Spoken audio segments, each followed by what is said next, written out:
Robert, you had a good week? Great week. And we want to thank all our title sponsors tonight. Quick Care Walk-In Clinic. Quick Care says walk in when you need us. Any sport, any season, sports physicals at Quick Care are only $25. Don't make an appointment. Don't pay for an office visit. Don't sit around the waiting room for an hour. Quick Care gets you in and out on the field for less. They're conveniently located behind the hospital, just off Bogle Street in Med Park West. And they're open late, 9 to 7 on weekdays and 10 to 3 on Saturdays. Quick Care is serving Somerset and Pulaski County for over a decade. We also like to thank the Don Franklin Somerset Family Dealerships tonight for presenting tonight's coverage of high school football. Be sure to take advantage of the end of summer savings at any of their Somerset locations. Visit them on Facebook at Don Franklin Somerset Family Dealerships. We are now 29 minutes and 13 seconds before kickoff, and we're going to shove it over for a couple announcements.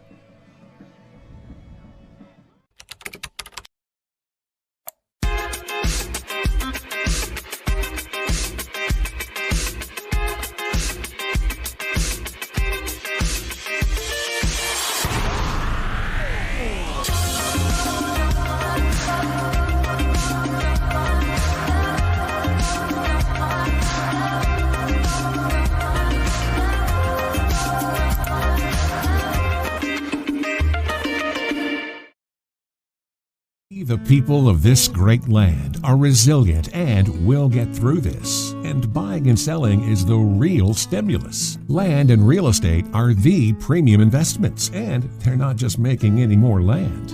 At Ford Brothers Auctioneers, we'll get you the most for your property with live, online, and multi-parcel auctions. Selling farms, homes, developments, and commercial properties for top dollar. Give us a call or online at FordBrothersInc.com.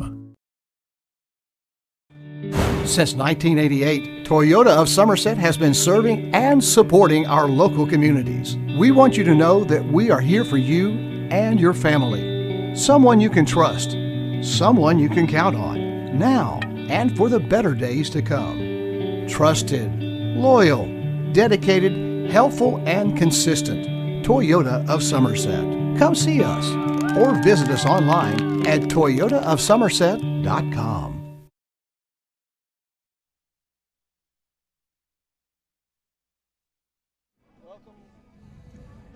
Welcome back to William Clark Field, home of the Briar Jumpers. I'm Chris Staten, and I'm joined by Robert Reed, and we're getting ready to kick off the fourth week of high school football here in the state of Kentucky. While some other schools are not able to play right now, Somerset has been lucky enough to have all 3 weeks and going into their fourth week here tonight, Robert. And this is the video game of the Buffalo Wild Wings video game of the week this week. So you get to listen to us and watch us on Facebook Live tonight if you would like to. And hopefully we should have a pretty good game. What's hoping for a pretty good game? We need one. That Russellville game, we talked about that after the game was over while we were tearing down the equipment, of course. And while we were tearing down the equipment, it just seemed that we all had the same feeling that this Somerset team looks just a little bit flat right now. And what I can't decide is if the team itself is flat or if it's the competition that they've faced so far. Now, I will have to give some credit to that Russellville team. Russellville is definitely on an upswing and not at the same Russellville team that they played last year. Even the score might be a little indicative of nothing different. But had you been in the stadium, you would have seen that the athleticism of that Russellville team was leaps and bounds over what it was the year before. Yes, and I talking to Coach Lucas during the coaches show. One thing that he was very unhappy about. I talked about an ugly win, and he said yes, it was ugly. And one of the things he was unhappy with, and we talked about it all night long, was the penalties, and that's something that we're going to have to get cleaned up going into district play. I mean, you cannot continue to have big plays called back for penalties or continue to give the other team additional yardage when you think you got them stopped or give them the ball back. So that's something I really look forward tonight to be a point of emphasis. What I hope is this morning this football team, some of the players got together and had breakfast together. Some of the bonding things that this team really needs to focus on to kind of bring them together a little bit. The one thing that and it's not concerning per se because you're still early into the season, and granted you didn't have the spring and summer to get these kids a little more time together.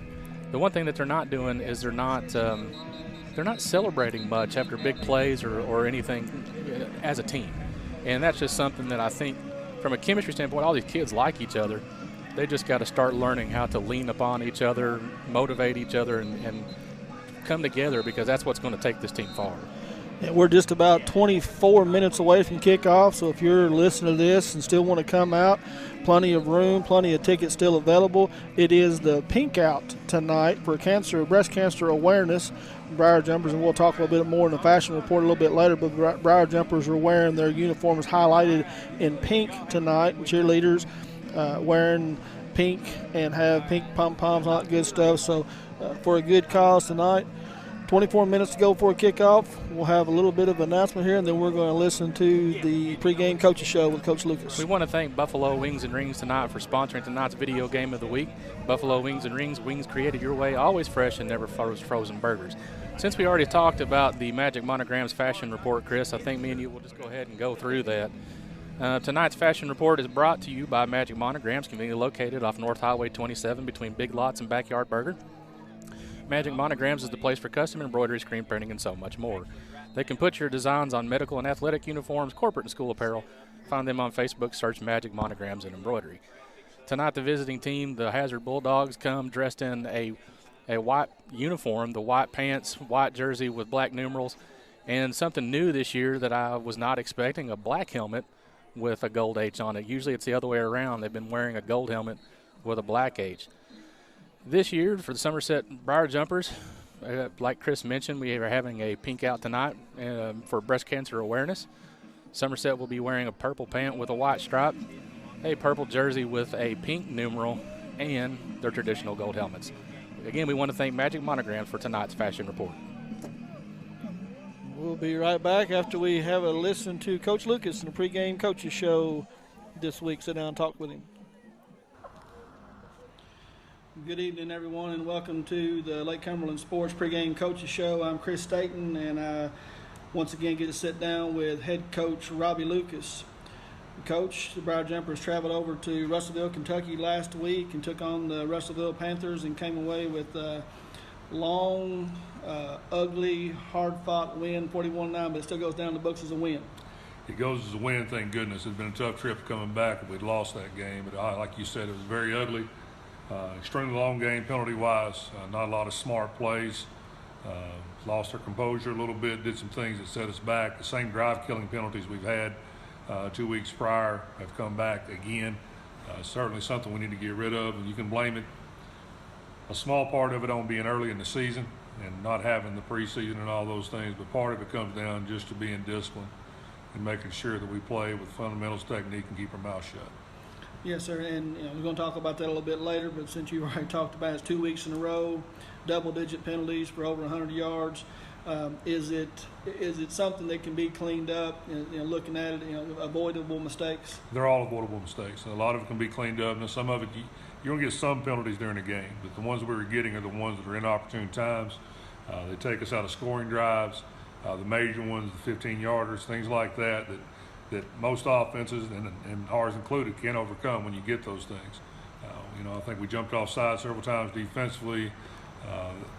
Just ridiculous penalties that if you really want to be good, you can't have. And right now, we'll make a very quick exit at any point in any game. We don't clean these penalties up, because these are the type that will send you home in a hurry. But they are fixable. Our kids do understand what they're doing.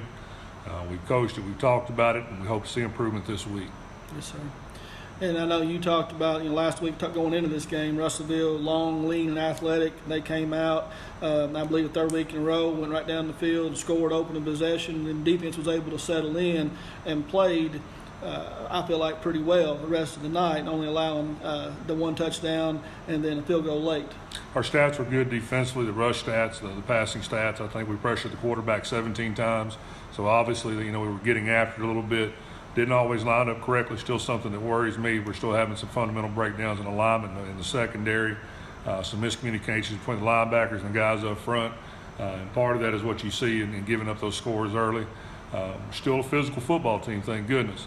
But give Russellville credit. They came in for 3 and out, caused us to punt. As soon as we punt, they take it right down. I think they score on a 4th and 31 or 3rd and 31, something like that, for a touchdown. Really nice play, well called. We didn't break and didn't play on it. And like you said, again, we're down 6-0 again, having to deal with coming and playing from behind. And those are things that on the road, especially in our district, you can't do and expect to win games. They'll come back and get you sooner or later. So hopefully we're going to get into a mode or into a mood where we can move along and get ourselves playing defense from snap one. Good things that happen, though. We're able to force a fumble and recover, and 2 interceptions in the game as well. So forced 3 turnovers on the night, and I believe all 3 of those turned into points for you guys. They did. The defense gave us a chance for the offense to score, and it was a good thing they did because we had missed several opportunities to score points. I think third quarter to drive down. Penalties took us out inside the 4 or 5 yard line, took us away from a scoring opportunity there. We threw an interception on one drive. We weren't real sharp offensively in the second half. And in doing so, the defense was able to give us the ball back, and that's where you see the margin of score that you see. Without those takeaways, it could have been a different game. Offensively, you talk about putting some, having a third quarter didn't go so well for you, but overall on the night, Kaya had 169 yards and 3 touchdowns, 9 for 20 on the night, and I'm sure, looking at game film, you've seen it, a lot of that had to do with the pressure that Russellville brought, and Kaya wasn't able to sit back here and be comfortable. That's exactly right. Russellville brought 6, 7, and 8 sometimes in pressures. Also, I think we had 4 or 5 drops that were uncharacteristics of the guys that dropped them.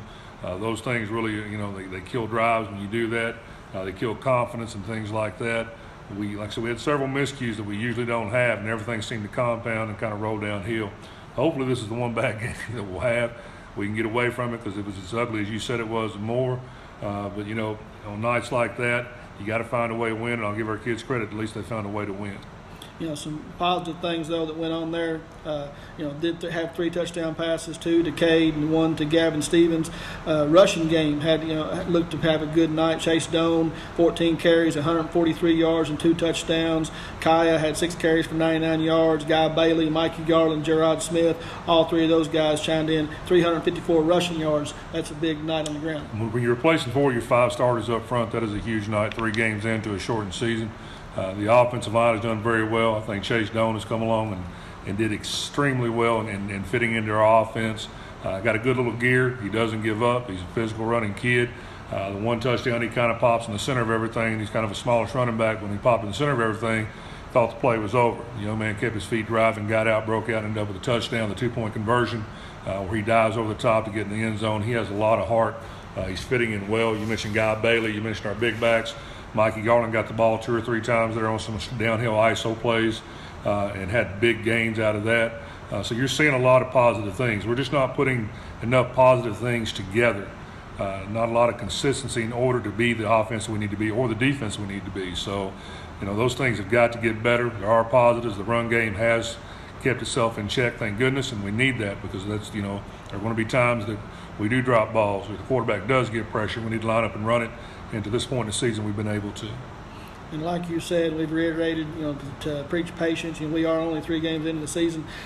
I want to point out one play that I don't know if you had a chance to see it on film, and maybe it didn't impress you as much as it did me. I chased Doan run on a stretch play away from your sideline that he took around the corner, and he was hemmed in. It was maybe for a 2 or 3 yard gain. He looked like that young man put his foot in the ground and kicked it into another gear, was able to pick up 12 or 15. He can cut on a dime. He does a good job of reading his blocks. I thought all of us, the first game, like he was, were a little quick in getting behind his blockers.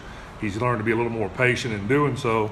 It opens things up for him, and he's never really down. That's the one thing with Chase. You really need to gang tackle him because once he gets the opportunity, he can get through a lot of things. Like you said, put the foot in the ground. He's tough to tag in a phone booth, and he's physical. People don't realize how physical he is. The aspect of his game, besides the run you're talking about there, I've been really impressed with his blocking. He gives great effort.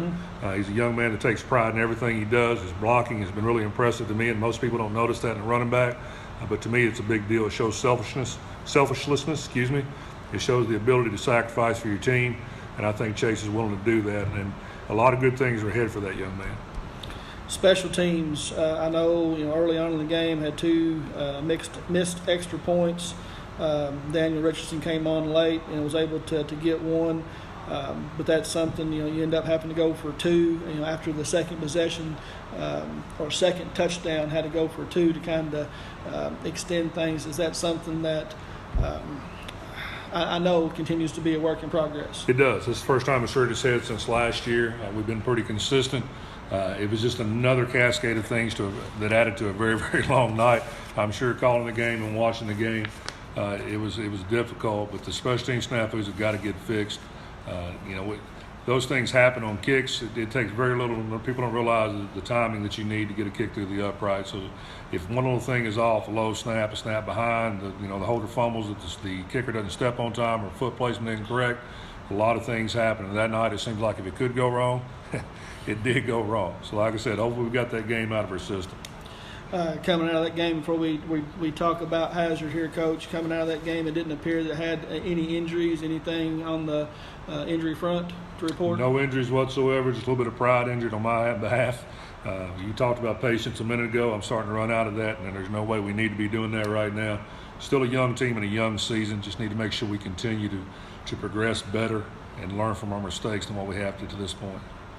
Again, I'm Chris Staten with Lake Cumberland Sports, and this is the pregame coaches show, and I'm talking with head coach Robbie Lucas.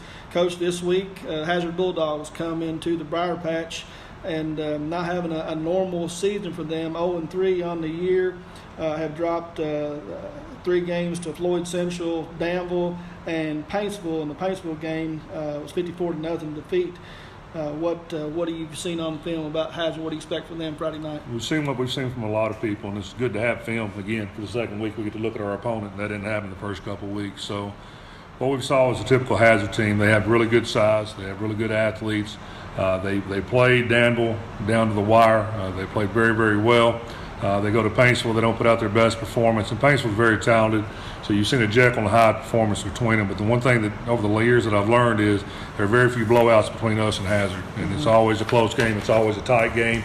We match up very well. Coach Howard over there will do a good job with that group, getting them straight. I like that rivalry. I like the game that we play between them. I think it helps both of us in both our programs. But being 0-3 right now is not what anybody counted on. A lot goes on with the COVID and things like that happened early, getting kids in shape. Just see that Hazard is ready at any point in time to put it together. When they do, they'll be a very good group. Some of their top players that they have a returning quarterback, number 15, Garrett Miller, 6'1", 225-pound senior that will throw the ball and run the ball well. Tyson Turner, 5'7", 145-pound junior running back, and Nick Miller, who play a little bit of quarterback as well and a running back. And then number 20, Max Johnson, a 5'8", 135-pound wide receiver. They have some returning players that most of Somerset fans may recognize the names, but they're gonna throw it, and they're gonna run it all over the place, and it's gonna be a typical Hazard offense. Very much so. Still spreading it to run the ball, throw it very well, like you said. Passing game was a little out of sync versus Paintsville, pretty good against Danville. It's a team that anytime you have athletes like that and you put them in space, they got a chance to be very good. And like I said, it's just a matter of time before they put it together. We simply hope it's not this Friday night that they decide to put it all together. Averaging 12 points on the year, 370 rushing yards, 123 rushing yards on average, 994 passing yards. So again, a balanced attack. And one person that I do want to talk about them that has impressed me the last couple of years that I've watched them play is they have a senior place kicker in Jonah Hill. I think he kicked a 40-plus yarder against us last year with their place. He did. And the kid, to have a kicker like that in high school is a big weapon to have. Big time. I think he picked up points from him in the Danville game. I think it was a 37, 38 yarder, good strong leg. I think anywhere inside the 40, maybe even outside the 40, he has an opportunity to kick it through. If I remember that kick correctly from last year, it just didn't go over the crossbars. I think he cleared it very easily. So obviously he has a strong leg. It's a big part of that third phase that we always talk about between offense, defense, but the special teams. Anytime you can pull points and end drives and points, even if it's a field goal, that's a good thing, and that's a good weapon for Hazard to have. Yes, sir. Again, Hazard Bulldogs come into the Briar Patch this Friday night at 7:30. Due to regulations and COVID and all that good stuff, please plan to come early.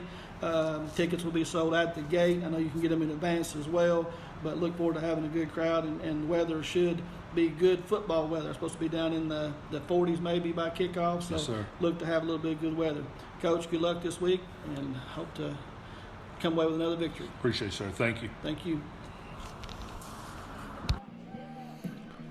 Welcome back to William Clark Field tonight here at home of the Briar Jumpers to the Quick Care Walk-In Clinic High School Football Video Game of the Week, brought to you by Buffalo Wings and Rings. Just under 10 minutes to go before kickoff, and we'll be having the national anthem here before too long. Get ready to play. Robert, what you got for us? I want to talk about the keys to the game tonight, and the keys to the game are proudly sponsored by Whitus Cabinets. The keys to the game are brought to you by Whitus Cabinets. At Whitus Cabinets, they provide their customers with friendly service. They value your business, and it's their mission to provide reliable products and services. The courteous and professional team at Whitus Cabinet Design Center can turn your vision into reality. Visit the Whitus Cabinet Design Center on the corner of South Highway 27 and Slate Branch Road to learn more about what they can do for you. Chris, as they're getting ready to get some final instruction, if you're a hazard tonight, what do you got to do to kind of keep Somerset in check? Well, it's going to be one of those things, not so much, I don't think to keep Somerset in check. I don't know if they can do that, but coming off a shutout last week, the last three opponents that Somerset have faced, they have given up an early touchdown within the first or second possession. I believe Hazard needs to come out, show a little bit of confidence, hope to get on the board early, and try to get himself a little bit of confidence going into this game. So the keys tonight for Somerset when they're coming up against this Hazard football team? Cut out the penalties. Yeah. That's one thing. I think they're going to be okay offensively and defensively. They're going to put up enough points. You've brought it up a couple of times, though. We have some key players out tonight. Have a lot of kids undressed this evening, right. So depth might be an issue, but you have to avoid the big penalty. Right. So those keys to the game are again brought to you by Whitus Cabinet Design Center. We are now 8 minutes and 18 seconds left to go before opening kickoff. And Chris, you couldn't have asked for really a much better weather night. It's a little chilly, but I think when you think football, really when it comes down to it, you think colder weather. And tonight you're going to get that. It might be unseasonably cool tonight. Not 100% sure if I hear that there's a possibility of a frost tonight, which is kind of weird, especially when you saw, I don't know if you were up this morning. I got that third shift job, so this morning at about 6:30 when I walked out, there was that heavy dew coverage on the ground. Not frost-worthy, but close. And the only thing that I can be thankful for that is just getting rid of mosquitoes. For some reason, man, this year they love me. Yeah, 1st of October, and we're going to have temperatures going to be down in the low 40s, high 30s by the time this game's over tonight. And again, I would much rather, 100% rather, be playing this type of game in this type of weather than it being 80, 90 degrees early in the season. So, 4 games in, and we're dealing with this. I think that's great. We're going to step away here just a second, or go quiet just a second, as we have the playing of the national anthem will be brought to us by the Somerset Marching Band.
Welcome back. You're looking live here at William Clark Field, home of the Briar Jumpers, as we get ready to kick off the 4th week of the high school season tonight.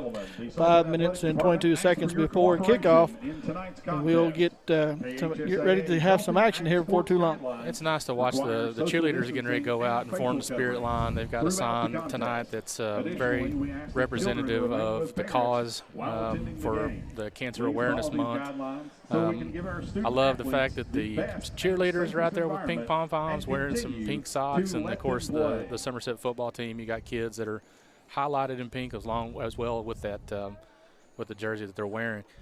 The one thing that we touched on at halftime last week, and I haven't got down to the field to look at it, but I understand that the football team has gotten some stickers to put on their helmets in honor of Max Messamore. So I also heard that man got to come home today, which that's great news. Yeah, we were very happy that Max was able to come home, be home after he had some treatment up there. And again, I think everybody that follows the program knows now that Max has been diagnosed with leukemia. Right. And he is undergoing treatment right now. But for him to be able to come home is a huge blessing. And our prayers and thoughts are with Max and his family, and hope that everything hope is everything curable, and that's what we're really striving for. This disease knows no bounds, no age limits, no anything. And we had and I apologize, I can't remember the young man's name, the Sullivan gentleman. Scott Sullivan. Thank you. That came out, and he's battling stage 4 cancer. Right. And I got a friend that her son plays over at Southwestern. She's battling breast cancer. Alyssa Russell, if you happen to be listening at all, thoughts and prayers are always with you as well. But like I say, tonight, to give that little bit of symbolism, a little bit of that support, and that's always a good thing going forward. Somerset taking on Hazard tonight here at home. Other in-town teams, Pulaski County has traveled over east of 75 to take on South Laurel this evening, and Southwestern also in Laurel County taking on North Laurel tonight, and we hope to have you some updates and scores from that game tonight as well. A little bit of in-district news. Lexington Christian went over to Paul Lawrence Dunbar last night, picked up a 54-14 victory on the season, so they are 3-0 or 4-0 on the season. Also, we'll be looking to host them here in about 2 weeks. That ought to be a dandy. Yeah, that ought to be the game that we kind of define where we are. I've seen a lot of online conversation about LCA getting votes to go ahead of Somerset in the polls, and maybe they have played a little bit tougher schedule. That being said, these two teams, I think, when you look at just scores and common opponents and such, it seems to be a pretty evenly matched team. And what I hope is one, it's a good football game. Two, it's a clean football game. And no matter who wins, I just don't want it to be lopsided one way or the other. Yeah, well, just under 2 minutes before kickoff, Somerset is getting ready to take the field, and we'll have football action for you this evening. Hazard comes in, and here comes the Briar Jumpers on the field now. Hazard comes in, like I said, a little unlike themselves, 0-3 on the season. They lost their home opener against Floyd Central 21-24. Danville, an in-district foe, went over and beat them 27-15. And then last week took on a Paintsville team and was shut out 54-0, Robert. Yeah, and I don't want to point this out in any kind of negative connotation. Hazard is not that far of a drive from Somerset. You're probably, an hour and a half on, but you look over across the field and you can tell by just the amount of fans that travel tonight that I don't know. It's not that the support isn't there, but if they're going to travel, they're probably not going to travel for a game that they're probably not going to be favored in, I guess is the way to put it. Well, Coach Daniel Howard has taken over as the head coach here, and I can't miss the coach that took over only lasted for a few months, and I don't know exactly what happened, but Coach Howard has took over the program, so I don't know if they've had some kids that's quit or what's happened, but anyway, we'll see what they bring out tonight. I know they've got a couple returning players. You're going to see a young man kick the ball off here for Hazard. They are kicking off. They'll be kicking towards the field house, so Somerset will open their possession going away from the field house. This kicker here, Jonah Helm, kicked a 40-plus yard field goal last year, and it's going to be an onside kick, a high bouncer. And I'm going to tell you that Hazard probably has recovered it here. They waited. Nobody from Somerset stepped up to pick it up, and they are. Hazard is going to recover the onside kick to open the game and take over in Somerset's territory right at the 49-yard line. Yeah, and I don't think any player was out there expecting that ball to be onside kicked. I'm not sure. Coach down here, they're having some conversation. We don't know if maybe it was touched before the 10-yard rule or what, but it looks like from where they're going to spot the ball, I guess they're going to go ahead and give it to Hazard. It looked like that they allowed it to get across the 50-yard line, which is the 10-yard limit. I said nobody from Somerset really stepped up to grab it, and Hazard did, and they are, after a little short conversation, they are going to give Hazard possession, and they're going to come out in a full house backfield. I can't pick up the number. I'm pretty sure that's Garrett Miller at quarterback, who it is. He's going to turn around. He's going to hand it off to Tyson Turner off the right side. He breaks a tackle across the 40 down to the 30, trying to get wrestled down there inside the 10. And right off the bat, Tyson Miller with about a 42-yard gain, and Hazard is going to be in the red zone immediately. This is indicative of those slow starts that we talked about with this Somerset football team that just,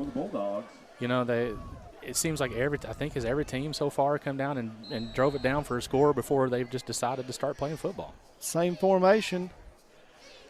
Garrett Miller turns around, hands it back off to Turner once again. This time he's not going to go just nearly as far. He's going to be hit in the backfield and dropped for a short loss or no gain on the play. They're going to put it down right on the 10-yard line, so a short loss. It's still going to be second and goal from right at the 10.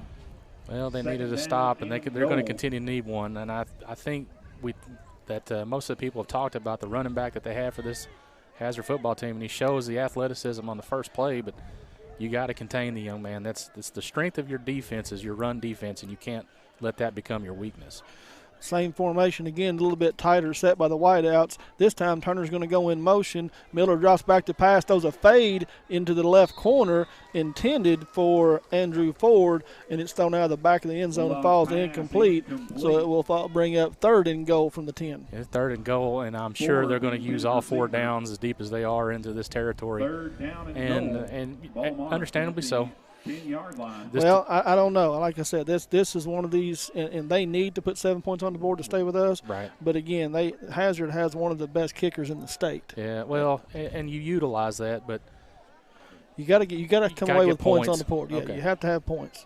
It depends on what happens on this day. I was getting ready to argue with you, but I just don't feel like it today. Same formation. Miller drops back to pass, throwing a slant, and nobody's there. So it falls incomplete again. So after two big plays, it is going to bring up fourth down, and it looks like they are going to send on him and the kicking team and try to put points on the board. Well, like I said, I wasn't going to argue with you because it looks like I'm going to be wrong. I'm used to being wrong. That's my wife. Well, I mean, I said, Hazard, I know, would love to come away with 7 right there, but you cannot come away with no points here. So correct. There's movement on the offensive line by Hazard. So it's going to back him up 5 yards. And, again, it's not going to matter to the leg of Jonah Helm, but they will back him up 5, so it will bring up fourth down and goal from the 15-yard line. We're just into the start of the game, 10 minutes and 53 seconds to go in the first quarter. Hazard recovered an onside kick, drove it down inside the 10, got stopped, and now they're going to try to attempt a 25-yard field goal, and it's blocked. And now kicked back up to midfield, a little bit of soccer play. Just fall on it. There you go. And we are going to. So Hazard trying to put points on the board. I couldn't tell who it was, Robert, that came in and blocked it, but came off this left side, and he was to be able to block it, and the ball got kicked all the way back up to midfield, so the Briar Jumpers will take over first and 10 just on their side of the 50. And that's the momentum switch that they needed. They gave up one big play to start the game, but turned around and had a really nice defensive set, a block punt, And maybe that's what this team needs, just to energize them a little bit. Now, and like I alluded to before the game, it's good to see them celebrating a little bit on the sideline.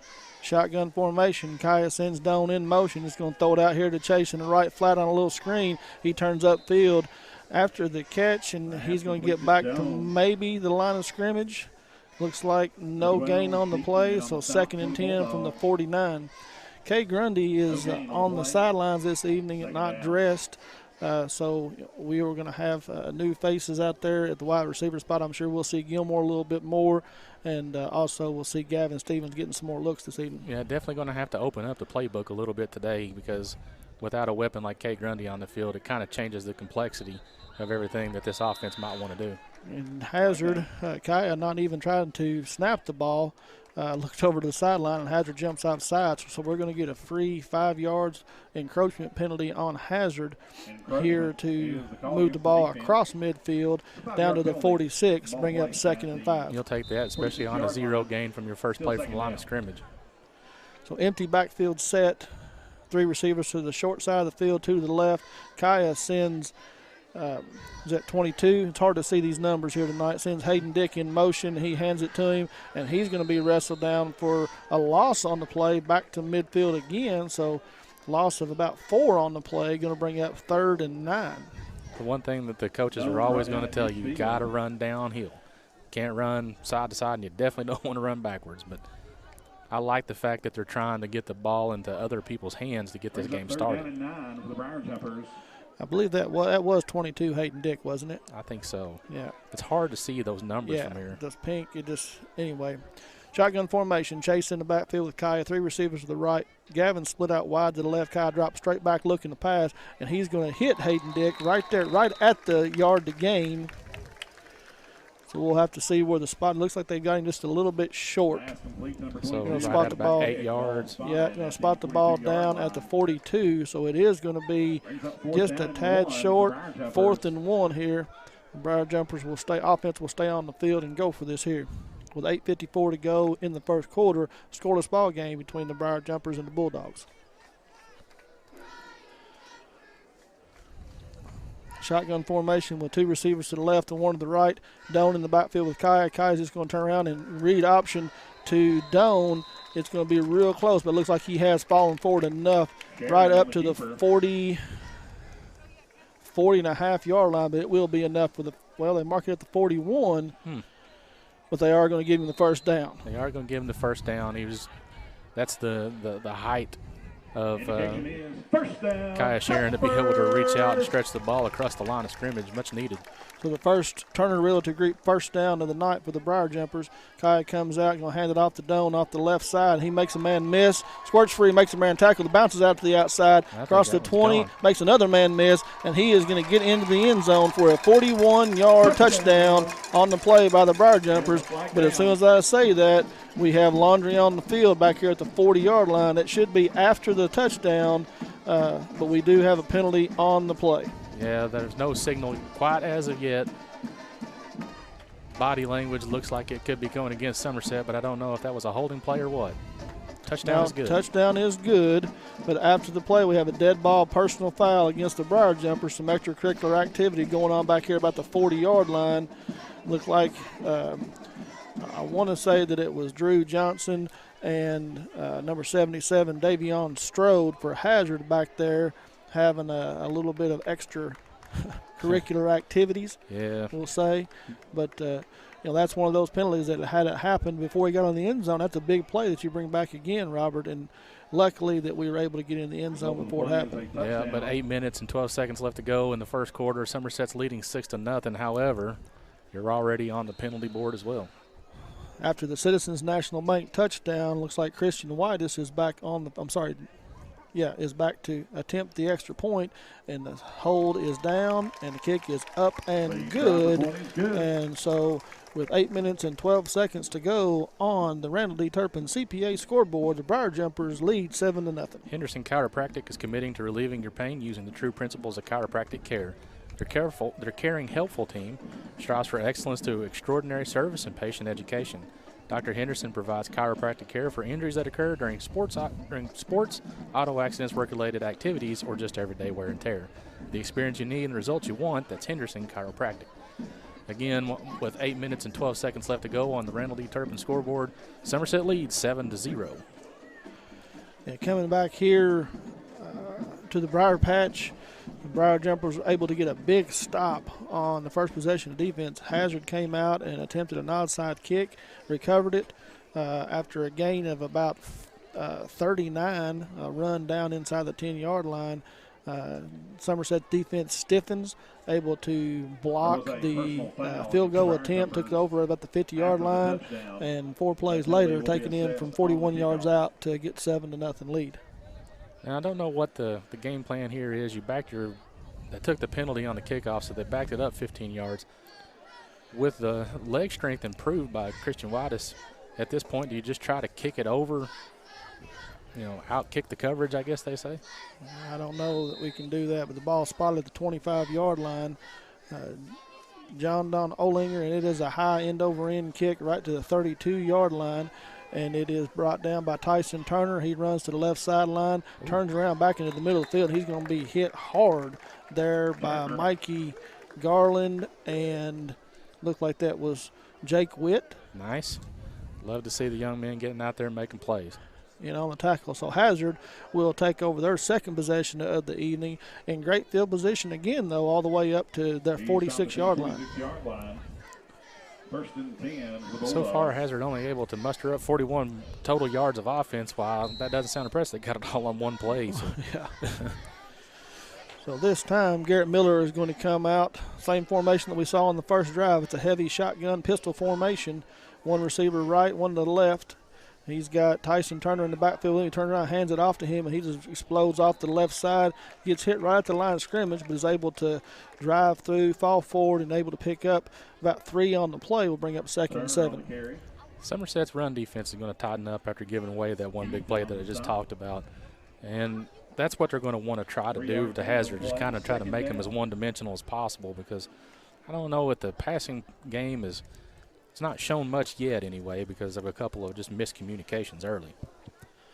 Yeah, I was looking for a little more 3, 4, 5 wide receiver set out of Hazard, but they came out in the same pistol formation here with Turner in the backfield. He's going to turn around this time. Miller's going to turn around off to the fullback right up the middle this time, and there's just a massive humanity there across the midfield. I couldn't tell who the ball carrier was, but he is going to gain about 2 on the play and bring up 3rd and 5.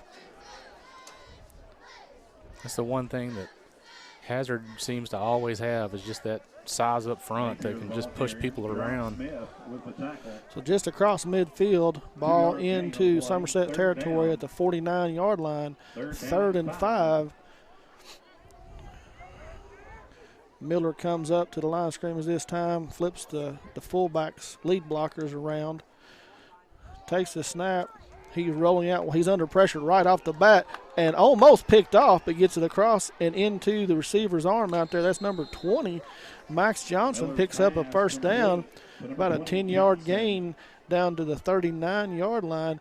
And I'm telling you, he was under pressure right off the bat, and I thought it was going to be picked off, Robert. I thought it was going to be picked off, too. He just was able to sling it out at the right time. And I don't know if the defense thought that the sack was getting ready to occur and just kind of let the offensive player out of position or what, but it was a good play by the young man. Somerset was in a little zone coverage, and Max Johnson was able to just hook up right there, just past behind the cornerback and in front of the safety, and Garrett Miller put it right on the money, right over top the outstretched hands of Ricky Gilmore, and picked up a big 1st down. 6 minutes to go here in the first quarter. Briar Jumpers lead 7-0, and Hazard is going to take a United Cumberland Bank timeout. Skip Cottrell's Tire Pros offers straightforward approach to tire and auto service that includes nationwide warranties and a hassle-free experience. Did you know Skip Cottrell makes automotive services easy with their online appointment booking as well as special financing is available? Let Skip Cottrell's Tire Pros get you back to when being on the move was carefree. Skip Cottrell's Tire Pro, hassle-free guaranteed. To find out more, visit us in-store at 4285 South Highway 27 in Somerset or online at skipstirepros.com. So Robert, back here at the Briar Patch, the Briar Jumper defense has had a couple of good plays. They've given up a 1st down. They gave up a big play on the Hazard's first possession. But Hazard looking like a team that wants to try to put a little bit of pressure on the Briar Jumpers, trying to get the ball down here to score. 7-0 ball game. We'll see. It's kind of a strange down for a timeout right after a first down play, but I don't know if they just had a misalignment or just a It looked a little bit unorganized and looked like that Coach Howard called the timeout. They were going to have a penalty here. Garrett Miller, pistol formation, turn around and hands it off to Tyson Turner on the same play that picked up big yardage on. This time he's going to be met right at the line of scrimmage and driven back for the short gain. Maybe one, according to where they spot it. Or did they just give him a 0? I think they ended up giving him no gain on the play. So bring up 2nd down and 10 right at the 39-yard line. So much better job of tackling there by the Briar Jumpers on that play. Absolutely, and the front line's getting a little bit of stall up front, which you like to see.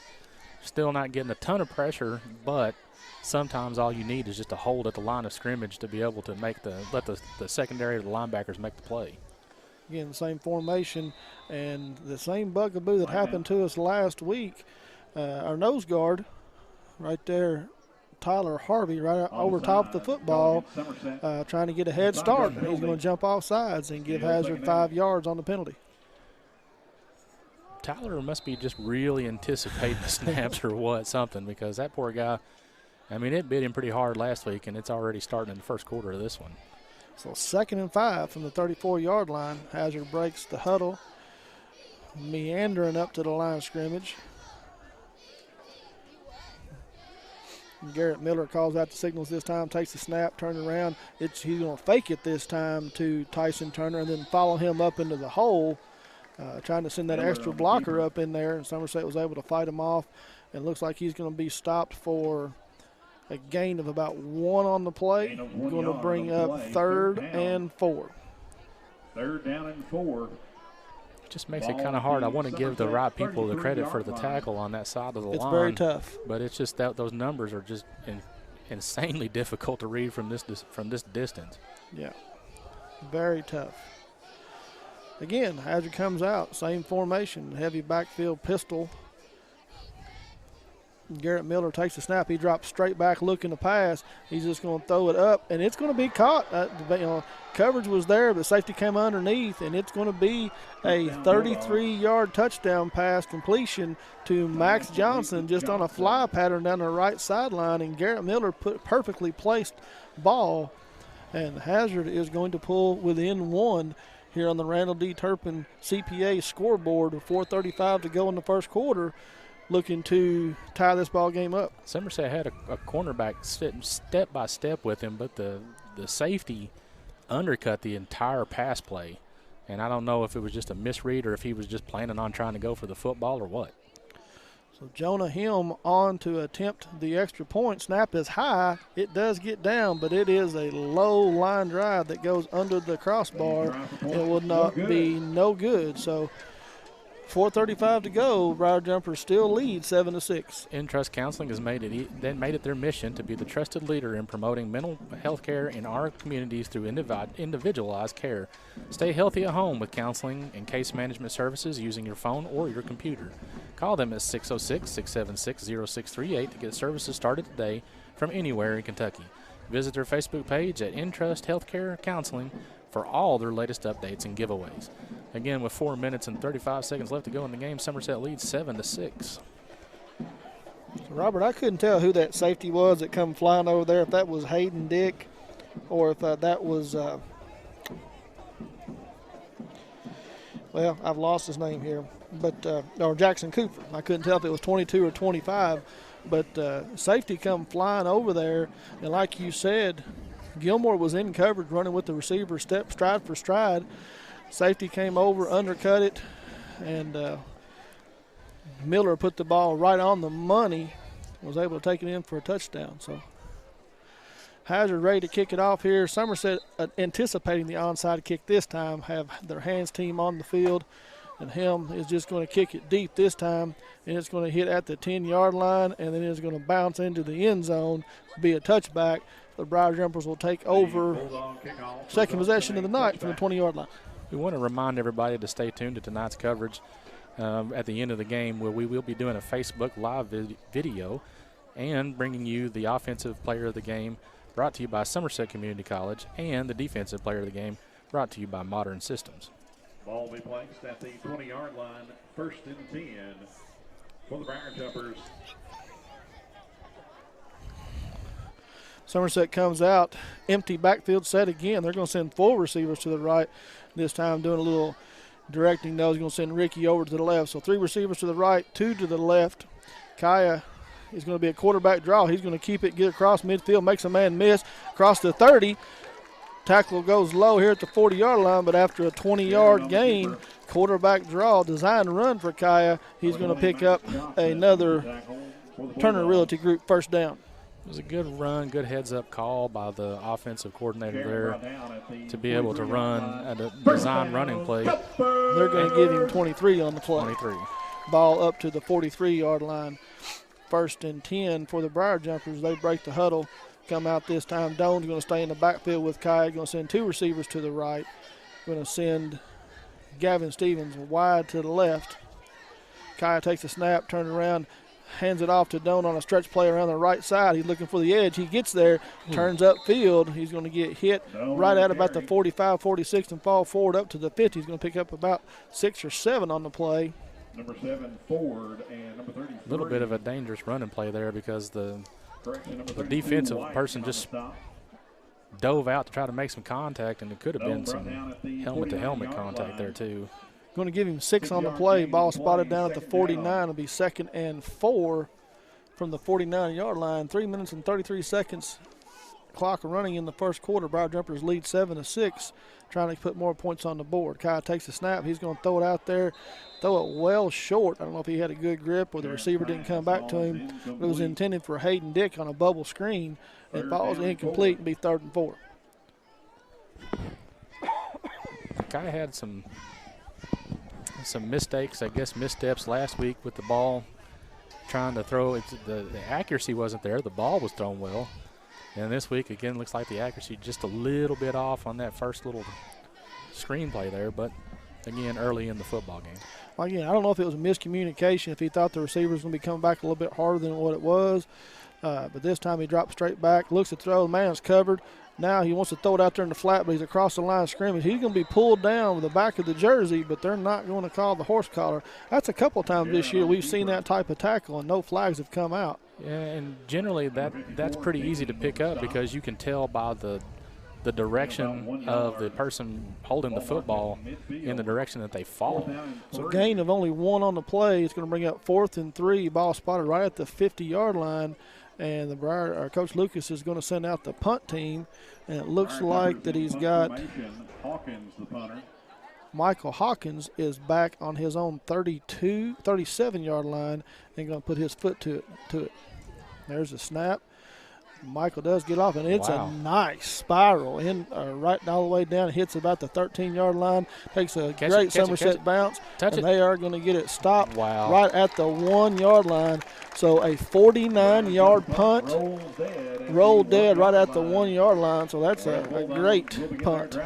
That's an impressive punt. May have found us a punter, Robert. Yeah, man. If you want a great career, Somerset Community College's career and technical programs can help. If you want a bachelor's degree but not massive college debt, just start at SCC and transfer to the new University Center of Southern Kentucky, located right here in Somerset, and save thousands. Sign up now on campus or visit us online at somerset.kctcs.edu. Don't delay, enroll today. So 2:19 to go in the first quarter. Briar Jumpers lead 7-0. Have pinned Hazard deep in their own territory after a 49-yard punt, ball at the 1-yard line. Miller calling out the signals. He's going to turn around and hand it off to the fullback. He's going to have trouble getting out of the end zone, and they are going to give him a safety. So the Briar Jumpers, after the great punt there, able to tackle the running back in the end zone and get the safety. Still having trouble, and folks, if you're listening at home, I'm not trying to skirt you to figure out who's who out here. It's just incredibly hard. We want to give the right players the credit they deserve for making that stop, especially first safety of the year. But like I say, if you were here and sitting where on our vantage point, the numbers are just not easy to decipher. Looked like Coach Swearingen giving a little bit of kudos to Gerard Smith coming off the field. So, I mean, it was a team effort. That whole interior defensive line was right there at the point of contact. Linebackers came flying up, and the running back was not able to get out of the end zone. So after the safety puts 2 points on the board, the Briar Jumpers extend their lead to 9-6 with 2:13 to go in the first quarter, and Hazard will be kicking off from their own 20-yard line. And Somerset should have fantastic field position for this, especially to start this drive and capitalize right here, put 7 points on the board, and I think that the game starts to see the momentum shift to where it's just going to start making it even tougher for Hazard. Hazard has the option to punt it or kick it, and with Helm's leg, they are going to kick it. You got Ricky Gilmore and Hayden Dick standing at their 32-yard line, and Helm is going to kick it end-over-end kick, and it's going to hit right at the 33. Hayden's going to pick it up, come across the 40, up to the 44-yard line. He'll be brought down right there, so the Briar Jumpers will have good field position once again. 2:08 to go in the first quarter, leading 9-6. Join us after the game on Facebook for our Alton Blakely post-game show. As part of the Honda relocation celebration, there are some great deals going on right now. 2020 Honda Accord, 2020 Honda Civic, 2020 Honda CRV, the 2020 Honda Ridgeline, 1.9 APR for 60 months available. 2020 Honda Odyssey, 2020 Honda HRV, and the 2020 Honda Passport, 0.9 APR for 60 months available. Great lease deals as well. 2020 Civic Sedan LS special lease, $179 per month for 36 months, $26.99 due at signing. 2020 Honda Accord Sedan LX special lease, $219 per month, 36 months, $25.99 due at sign. Somerset comes out, and they're not set. Not going to throw a flag, but Kaya drops straight back. He's looking for Gavin on the left side. A little push off in the back by Gavin. No flag thrown. Ball falls incomplete. So Kaya looking for Gavin on just a streak pattern down the left sideline. Got away with a legal procedure penalty. The wide receiver wasn't set on this side, and then got away with an offensive pass interference. So both penalties offset, right? Well, it was on both of us. It was both of them would have been on us. So 2 receivers to the left, 2 to the right this time. Doan's in the backfield with Kaya. Drop straight back looking to pass. And he is going to hit Hawkins right at midfield, but great defense there by the Bulldogs. Max Johnson comes up and hits Hawkins right as the ball hits his hands, and it's going to fall incomplete, 3rd and 10. And hit him right in the hands, too, causing that ball just to pop out. The ball was thrown pretty well, but the coverage was great. 3rd down and 10. That's one of those plays that you love to see that receiver come back to the ball just a little bit if he was able to shield that defender. But that was a good play by Johnson from Hazard there to knock that away. So 3rd and 10, 3 receivers to the right. Stevens goes wide left. Doan in the backfield with Kaya. He takes the snap, drops straight back looking to pass, swings it out to the left to Doan, and it hits him in the hands and flops incomplete. And we'll bring up 4th down in another punting situation here for the Briar Jumpers. That was the offensive play that I was kind of looking for a couple times last week when Russellville was bringing the pressure and kind of getting to Kaya.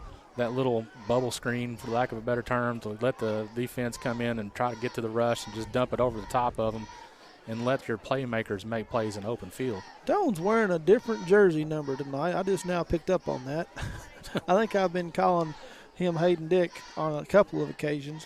Hawkins takes the snap. He gets it off this time. This time it's a low end-over-end kick, and Tyson Turner is going to pick it up right at the 15-yard line, makes one man miss, but then he is going to drop down right there at the 15, where the Hazard Bulldogs will take over with 1 minute and 43 seconds to go in the first quarter, trailing 9-6.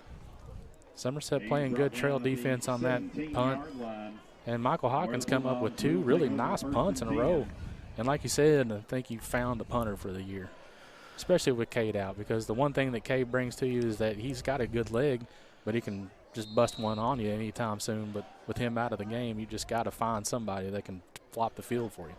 I think Doan is wearing number 26 tonight. I didn't have that on my roster, so I thought that was Hayden Dick. But Anyway, Hazard comes out, 1st and 10, same formation, turns around and hands it off to Tyson Turner off the left side. He squirts free, is able to make a man miss, and then looks like Guy Bailey hanging on to his foot there for dear life is going to bring him down right at about the 25-yard line. Gain of about 7 on the play, going to bring up 2nd and 3. So good yardage on 1st down, Robert. Right. Hazard's run offense has played pretty well already this game. Of course, you had the one huge running play, to start the game, but still being able to get a lot of push up front. So Garrett Miller brings the Bulldogs to the line of scrimmage. He's got Tyson Turner in the backfield with him again, behind him in a pistol formation. Turn around and hands it off to the fullback this time. There's nothing. Now he bounces away. He was stopped right at the line of scrimmage, then comes out of there, and he is going to fall forward. That's big number 33, Javion White Braden Thomas. I think they've got another number that doesn't match, but he is going to pick up 1st down yardage on the play and going to put the ball down at the 27. Gives them a whole new fresh set of downs. Clock continued to run. You got 46 seconds left to go in the 1st quarter. 33. You don't have a 33 on Hazard's roster, so I'm assuming that is Braden Thomas. Miller's going to take this time. He's going to go right up the middle on a quarterback design run, and he's going to get hit right at the line of scrimmage there by the interior line. Tyler Harvey right there. Gerard Smith in on the tackle, and I think Hazard is content to let the clock run out here. 15 seconds to go before the end of the quarter. As we let the clock run down here, the Briar Jumpers on the Randall D. Turpin CPA scoreboard lead 9-6. Wait times are short at Quick Care Walk-In Clinic. They're focused on service, and they staff the clinic to reduce time spent in the weight room. Quick Care has lab and x-ray equipment right there in the clinic, which is another great time saver. The clinic is open and waiting for you from 9 a.m. to 7 p.m. on weekdays and 10 to 3 on Saturdays. And, of course, no appointment is necessary. Just walk in when you need us. Quick Care behind the hospital in Med Park West. We also want to say thank you to Don Franklin Somerset Family of Dealerships for presenting tonight's coverage of high school football. Be sure to take advantage of the end of summer savings at any of their Somerset locations. Visit them on Facebook at Don Franklin Somerset Family of Dealerships, where they treat you like family. We're getting ready to start the 2nd quarter. Somerset leads 9-6.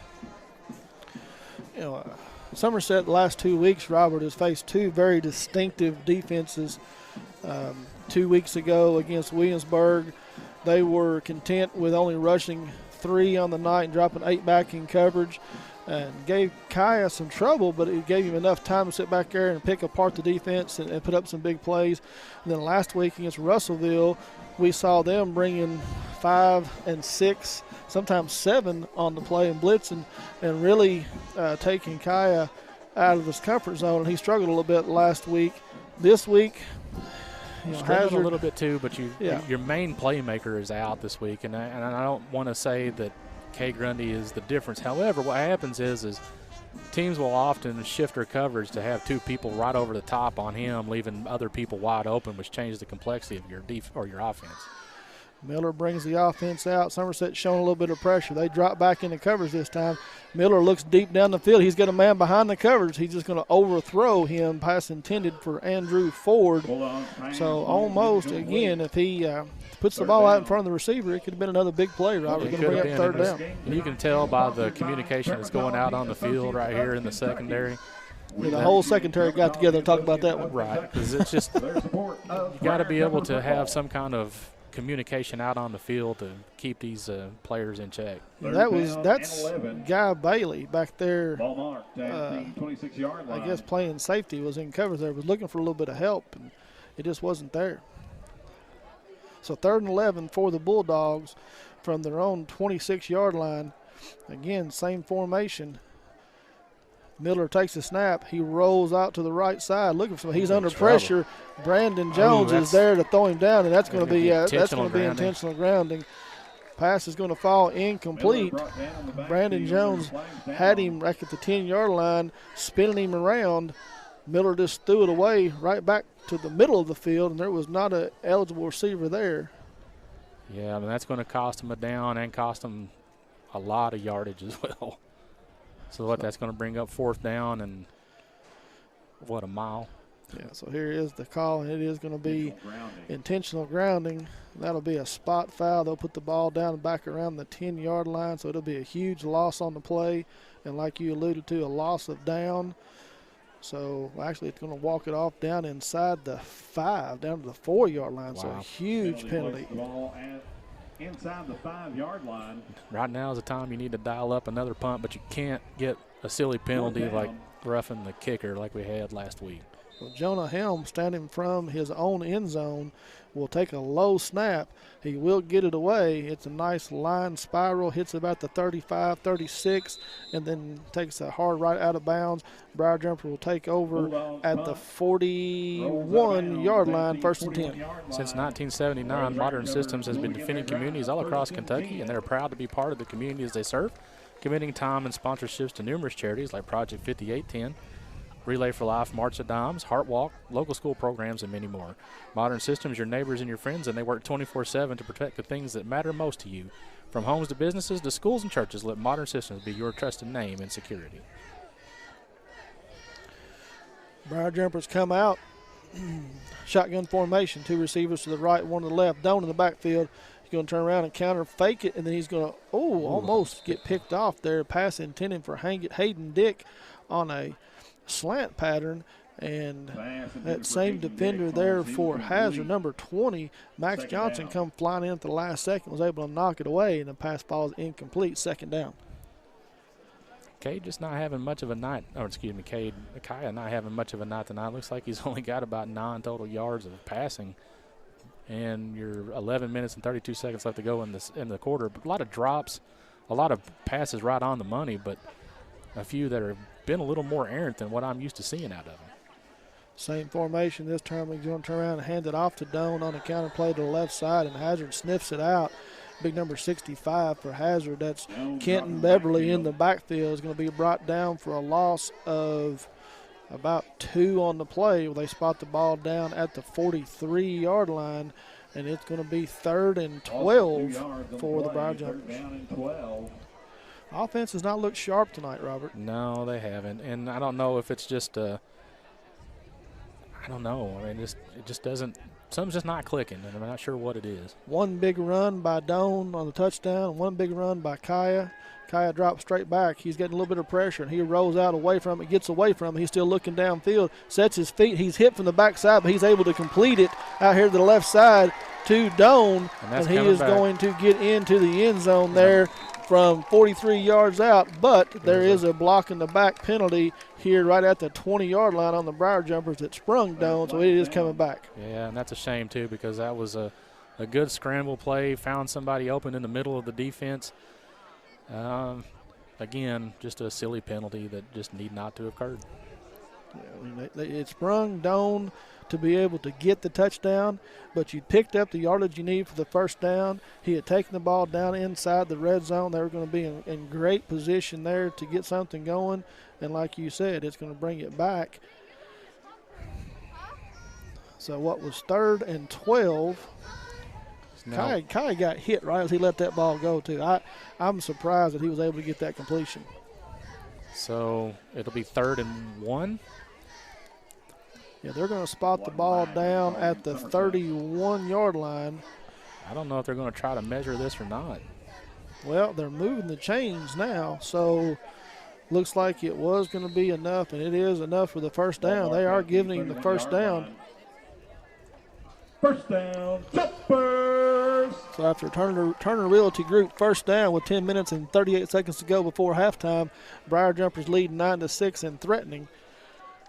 Kyle's got Doan and Bailey in the backfield with him this time. He turns around and fakes it to Bailey, then gives it off to Doan off the right side, and he's going to be hit right there at the line of scrimmage for no gain. Looks like they're just getting a lot of congestion right up front. I don't know if the offensive line, I know that I said we talked, they had a couple of guys that are out, injury, trying to shuffle some people around, try to find something that works here. So 2nd and 10 from the 31. Same formation, Doan and Bailey in the backfield with Kaya. Kaya drops straight back looking to pass. He throws it out there to Gilmore right at the 26. Turns upfield, makes man miss, breaks a tackle, continues to run. gets all the way down to the 15-yard line. So a nice throw and catch there. Gilmore comes up hobbling just a little bit. We can't afford to lose him either. No. Defensive starter, and he's come in and playing some offense for us. So. I don't know if maybe he just got landed on a little funny. Hopefully he'll come over here and just stretch that out and get back out on the field pretty quick. So 1st and 10 for the Briar Jumpers at the 15-yard line, leading 9-6.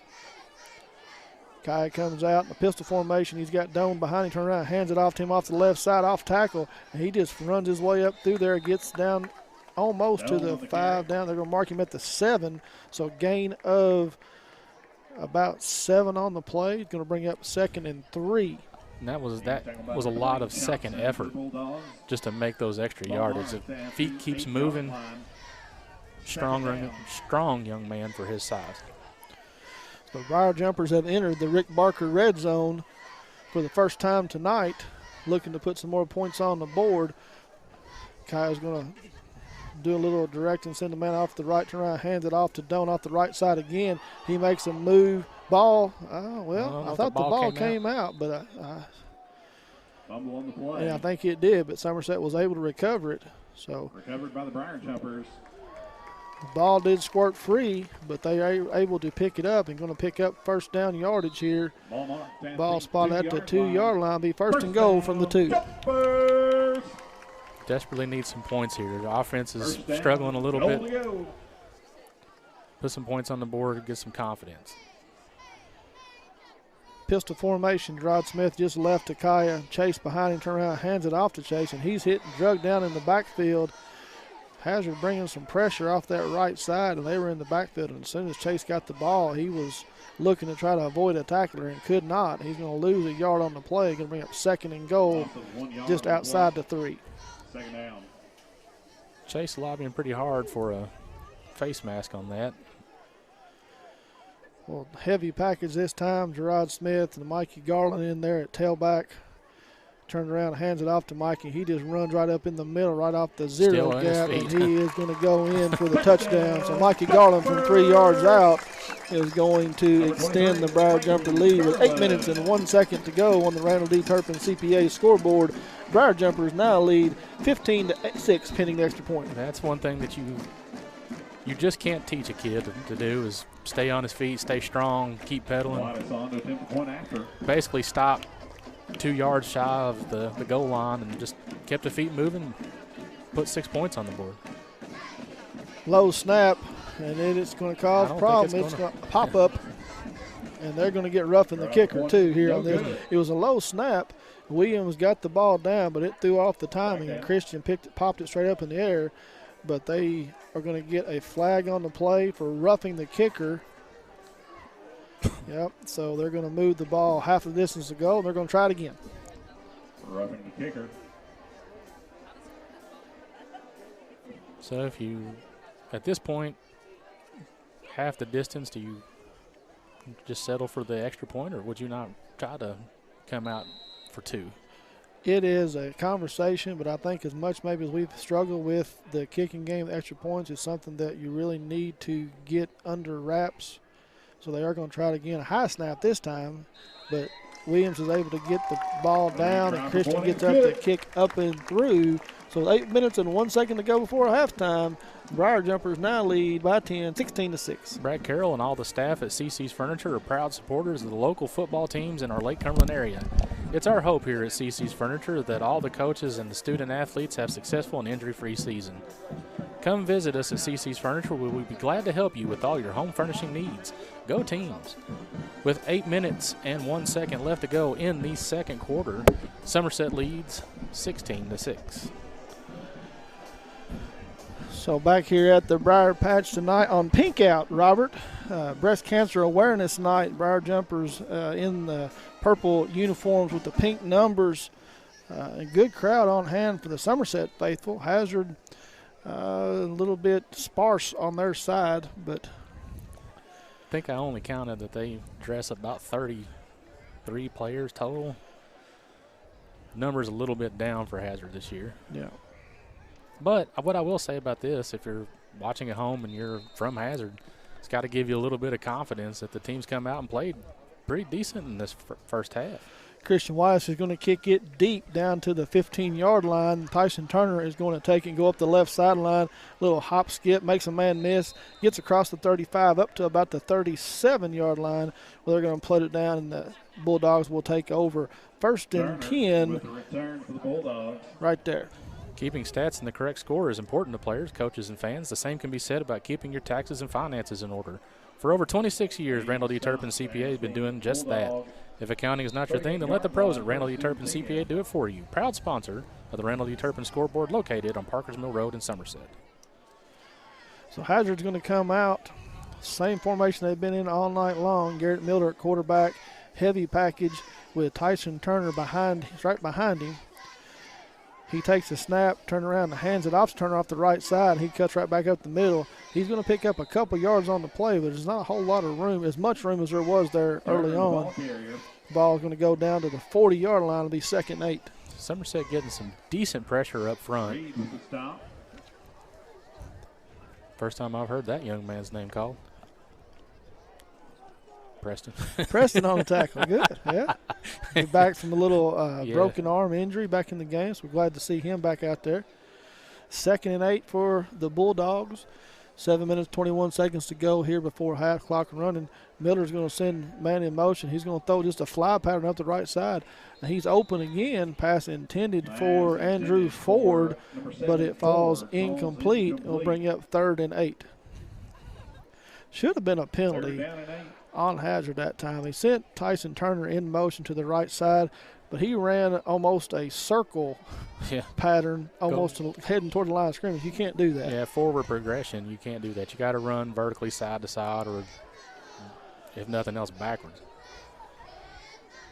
So 3rd and 8 from the 40-yard line. Miller brings the Bulldogs up, sends Turner in motion again, doing the same type of thing. That's a penalty. Anyway, he rolls out to the right. Miller looking down the field. Good defense right there by the Briar Jumpers. Brandon Jones in coverage, and I'm not sure who that was coming up and laid a lick. That was Brandon. Is that 25? Is that Cooper? Cooper came up and laid the lick on the ball. A good pass right on the hands of Max Johnson, but Somerset was able to knock it loose, and it goes incomplete. Brings up 4th and 8, and the Bulldogs will be forced to punt, and Chase Doan's going to go back to about his 35-yard line to field the punt.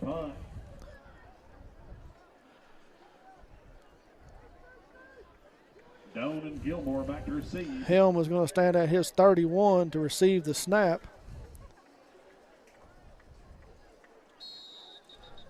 They're going to get a delay of the game as the ball flies over the punter's head, but they did have a flag on the play before that, so they're going to back them up 5 yards, make it 4th and 14 or 4th and 13. Ball will be spotted down at the 35-yard line now. Hazard just seems to inconveniently get these little penalties that just push them back extra 5 yards here and there. And this, I think, they're the 3rd penalty for 15. Helm waiting for the snap.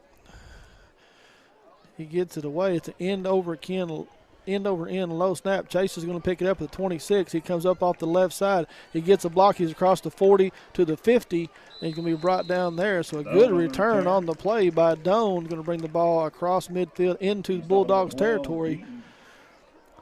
Will be 1st and 10 for the Briar Jumpers. Well, 6:54 to go before half on the Randall D. Turpin CPA scoreboard, leading 16-6. Banking is easier at United Cumberland Bank. ATM deposits, instant issue debit cards, and a mobile app that gives you full control are just a few reasons why more Pulaski Countyans are choosing United Cumberland Bank, member FDIC. Kaya brings the Briar Jumpers out of the huddle. Empty backfield set, 3 receivers to the right, 2 to the left. Kaya takes a snap, and it's going to another design quarterback run. This time Hazard's a little more prepared for it. They're going to hit him just across the line of scrimmage. He's going to pick up about 3 on the play. Will bring up 2nd and 7 at the 45. You take 3 yards at a time. 3 yards every time is always going to move the chains. However, Kaya Sharon, I'm sure you're going to want a called pass play that gives you some kind of confidence moving forward here. So this time he's going to keep Chase Doan in the backfield with him. He's going to send 2 receivers out to his left and 2 to the right. Kaya's going to take the snap, drop strike. He's going to roll out to his right, looking to pass, still looking. He throws it down there in coverage, and it is almost intercepted. Pass intended for Gilmore there right at the 25-yard line, but 2 Hazard Bulldogs converged on the pass and almost intercepted it, but knocked it down. We'll bring up 3rd and 7. Yeah, threw right into double coverage. It probably wasn't the wisest decision. Looking for something to happen. I don't know if he was looking for him to make a scoot going back towards the end zone or what, but he had Gavin Stevens and Gilmore both out in the pattern, and looked like he tried to force it in there to Gilmore. Tight coverage by the Bulldogs. Same formation. Kaya is going to roll out to the right again this time. This time he's got Gavin out there right at the stick, so almost the same identical play this time, and Gavin is going to get just across the yard to gain down to about the 37-yard line, and that'll be enough for a Turner Realty Group first down. Much needed first down too. Just sometimes the offense just looks slightly stagnant, and I don't know if, like, I hate to sound like a broken record, but I just got to feel like that not having Kay Grundy in the game is just causing a little bit of confusion. So first down and 10 for the Briar Jumpers. Doan in the backfield with Kaya. It's going to be a counter play here off to Doan. He splits through an opening, gets across the 35. Wow. Little juke step move into the right side, gets down to the 30-yard line, so a gain of 7 on the play for Chase. Going to bring up 2nd and 3. That quick juke step is just an incredible thing to witness in person. I don't know how he does it with the tenacity he does and the quickness that he does. That one step is just a feat. So 2nd and 3 from the 30-yard line. Briar Jumpers come out, send 2 receivers to the left and 2 to the right. Doan lined up just off of the right side of Kaya, takes a snap, rolls out to the right again, looking for Gavin in the end zone. He's got him down there intending for him, and it's going to be complete for a touchdown. 30-yard strike from Kaya Sharon to Gavin Stevens.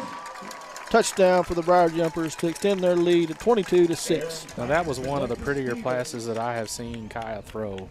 He was right on the money. He had somebody step for step, and he had a height advantage, and he just exploited it, put it in the position that only the receiver could make the catch right in the corner of the end zone for 6 points.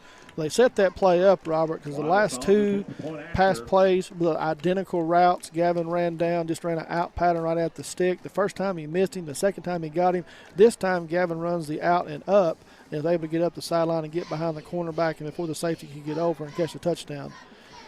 Extra point attempt is up and good. So with 5 minutes and 17 seconds to go on the Randall D. Turpin CPA scoreboard, Briar Jumpers now lead 23-6. In real estate, working with the right people matters. Barry Turner, broker and co-owner in Turner Realty Groups, knows the ropes. Over the years, Turner Realty Group has developed excellent relationships with their clients. See for yourself on their Zillow profile with more reviews than anyone else in the Lake Cumberland region. Turner Realty Group is just off Highway 27 between Lights 21 and 22. Call 679-SOLD or go online at shopsomersethomes.com. With 5 minutes and 17 seconds left to go in the half, Somerset leads 23-6. Score from, across 75. Pulaski County Maroons are over at South Laurel tonight, taking on the Cardinals and leading 15-8 in the second quarter.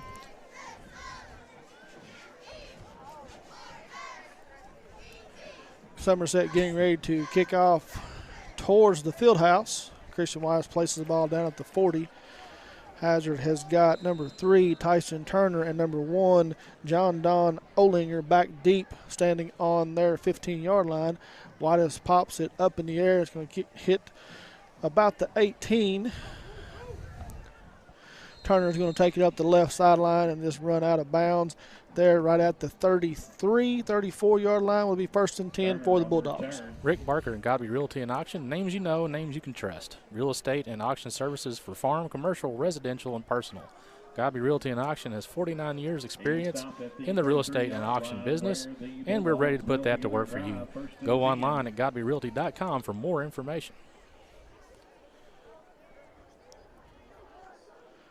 So the Briar Jumpers or Bulldogs come out and same formation they've been all night. He sends Tyson Turner in motion, Miller back to pass. This time he's got or hits number 7, Andrew Ford, on that same pass they've been trying to throw complete all night long, just behind the cornerback in front of the safety.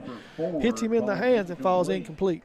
That play has been designed and ran a few times with some success, and that the timing was right on that, but the ball was just a little bit underthrown.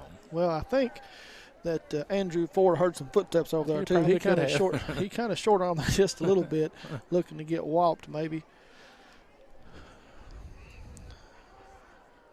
2nd and 10 for the Bulldogs. This time he's going to turn around and hand it off. Right up, he squirts right up the middle. That's number 3, Tyson Turner, who had the big gain early on. He lowers his head and runs over a would-be tackler all the way down to the 40-yard line. So big run by Turner. Is going to pick up about 32 yards on the play, across the 40 down to the 39-yard line. So good, another good run by that young man. When he gets free, he makes things happen. He's quick, elusive, got that same speed that Chase Doan's got. But squirting right up the middle linebacker, I don't know if he just followed a wrong block or what, but it was there to be made. And he is not the same big back that Hazard typically has. There's going to be motion this time on the offensive left guard there for Hazard. Jumped just a little bit early. The measurements that they give for Turner is, I think, it's a little bit underrated or undersized, but he goes down right now at about 5'9", 185 pounds. And like I said, he's not the same big back that they normally have over there, but he's ran hard tonight. Yes, he has. Been probably one of the biggest bright spots for this team as well. So after the 5-yard penalty, backs them up to the 44-yard line. It'll be 1st and 15. Same formation. Garrett Miller takes the snap. Somerset's showing pressure, and they do bring it.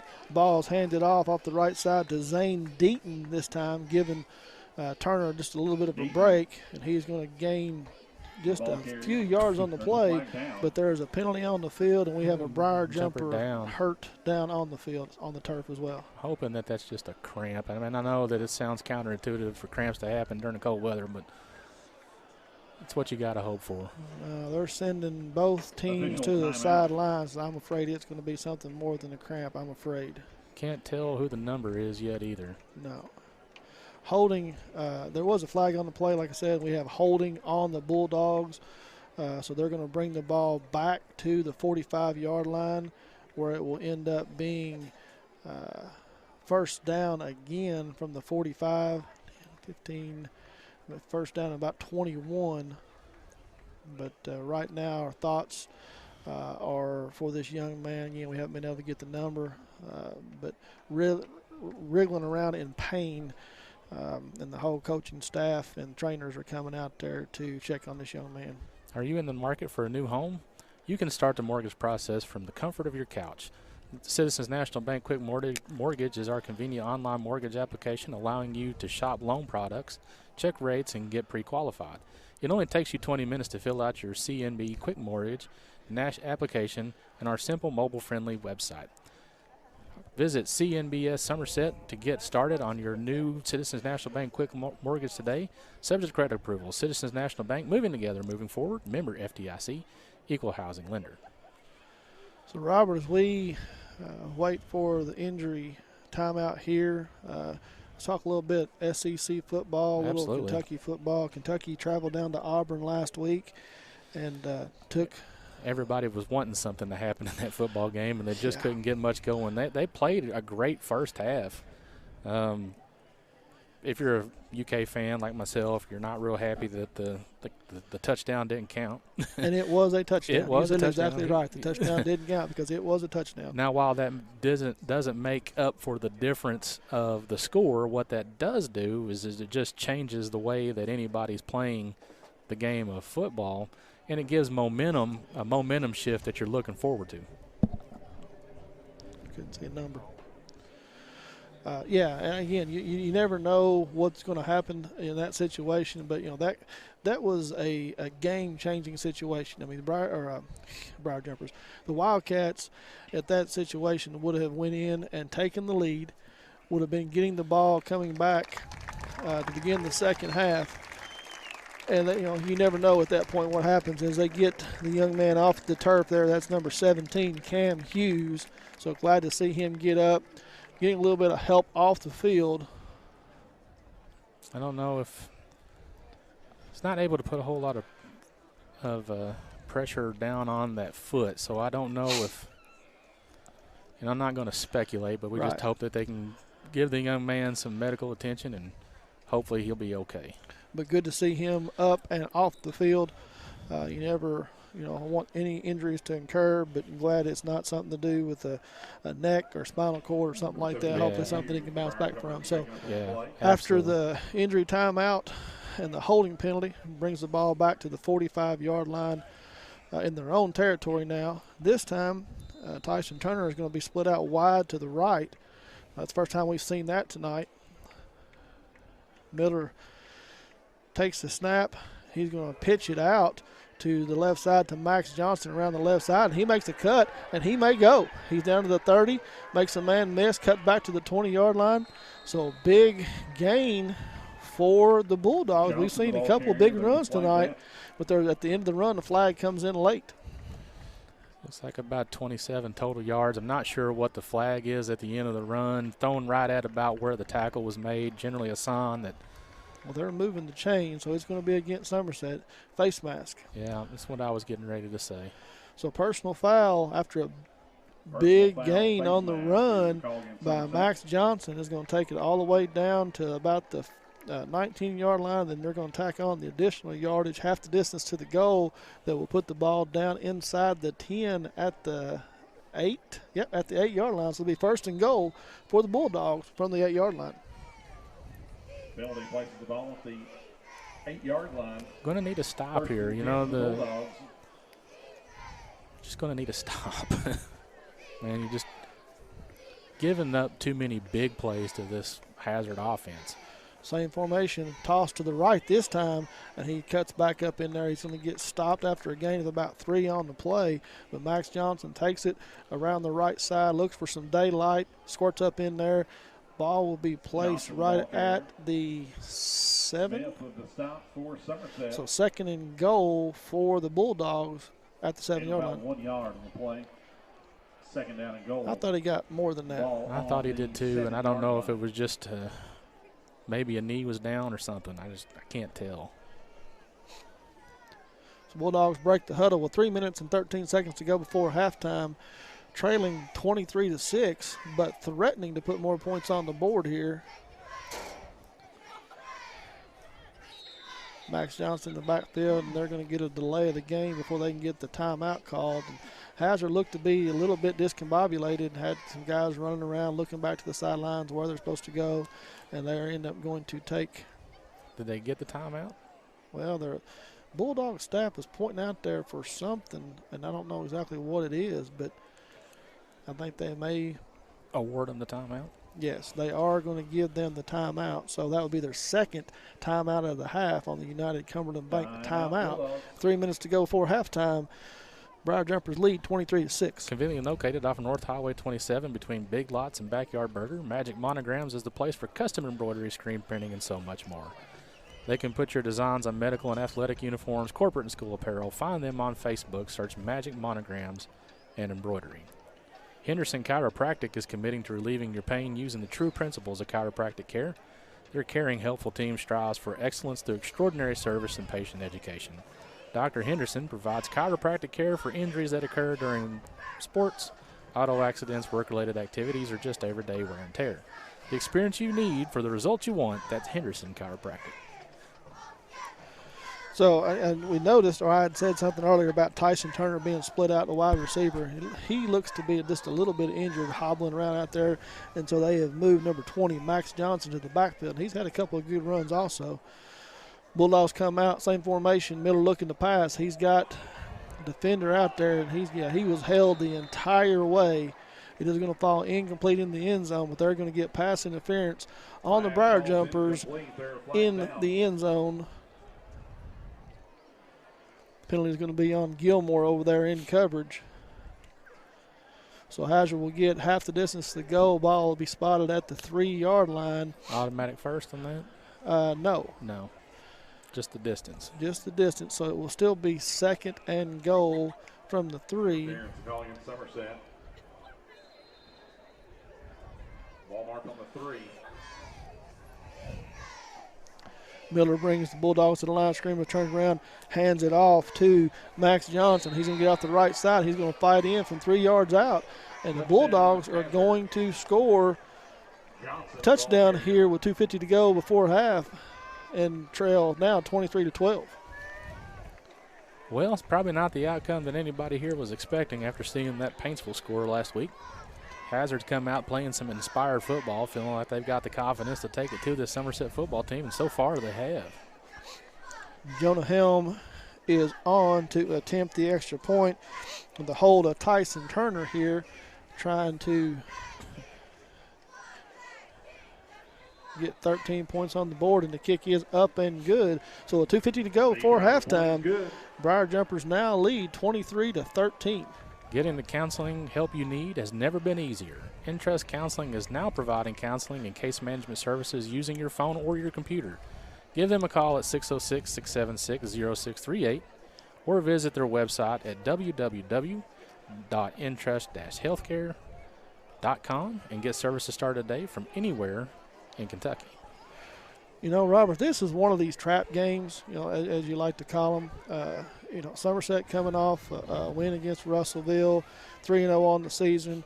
Hazard comes in 0-3 on the season after a big shutout loss to Paintsville last week, 54-0. Right. Briar Jumpers getting ready to start district play next week, and maybe just a little lethargic coming in, and Hazard, you know, is taking it to them. Yeah, and that could be very well true. That you never want to say that a team is looking ahead of anybody, but that could very well be the case here.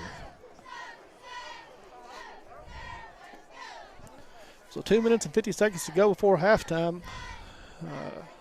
Briar Jumpers will be kicking off to start the second half. So you want to try to get some points on the board here. Do not give Hazard momentum going in at halftime, and then they get the ball back. Trying to kick in the opposite direction. Everybody thought they were going the other way. Yeah, so everybody came out. A little bit of confusion. Lined up the wrong way, so we'll flip the field. Hazard's going to be kicking away from the field house, kicking towards 80. Chase Doan and I can't get the other number down. I think it's Gilmore, maybe back deep. Helm will put the ball down on the 40-yard line.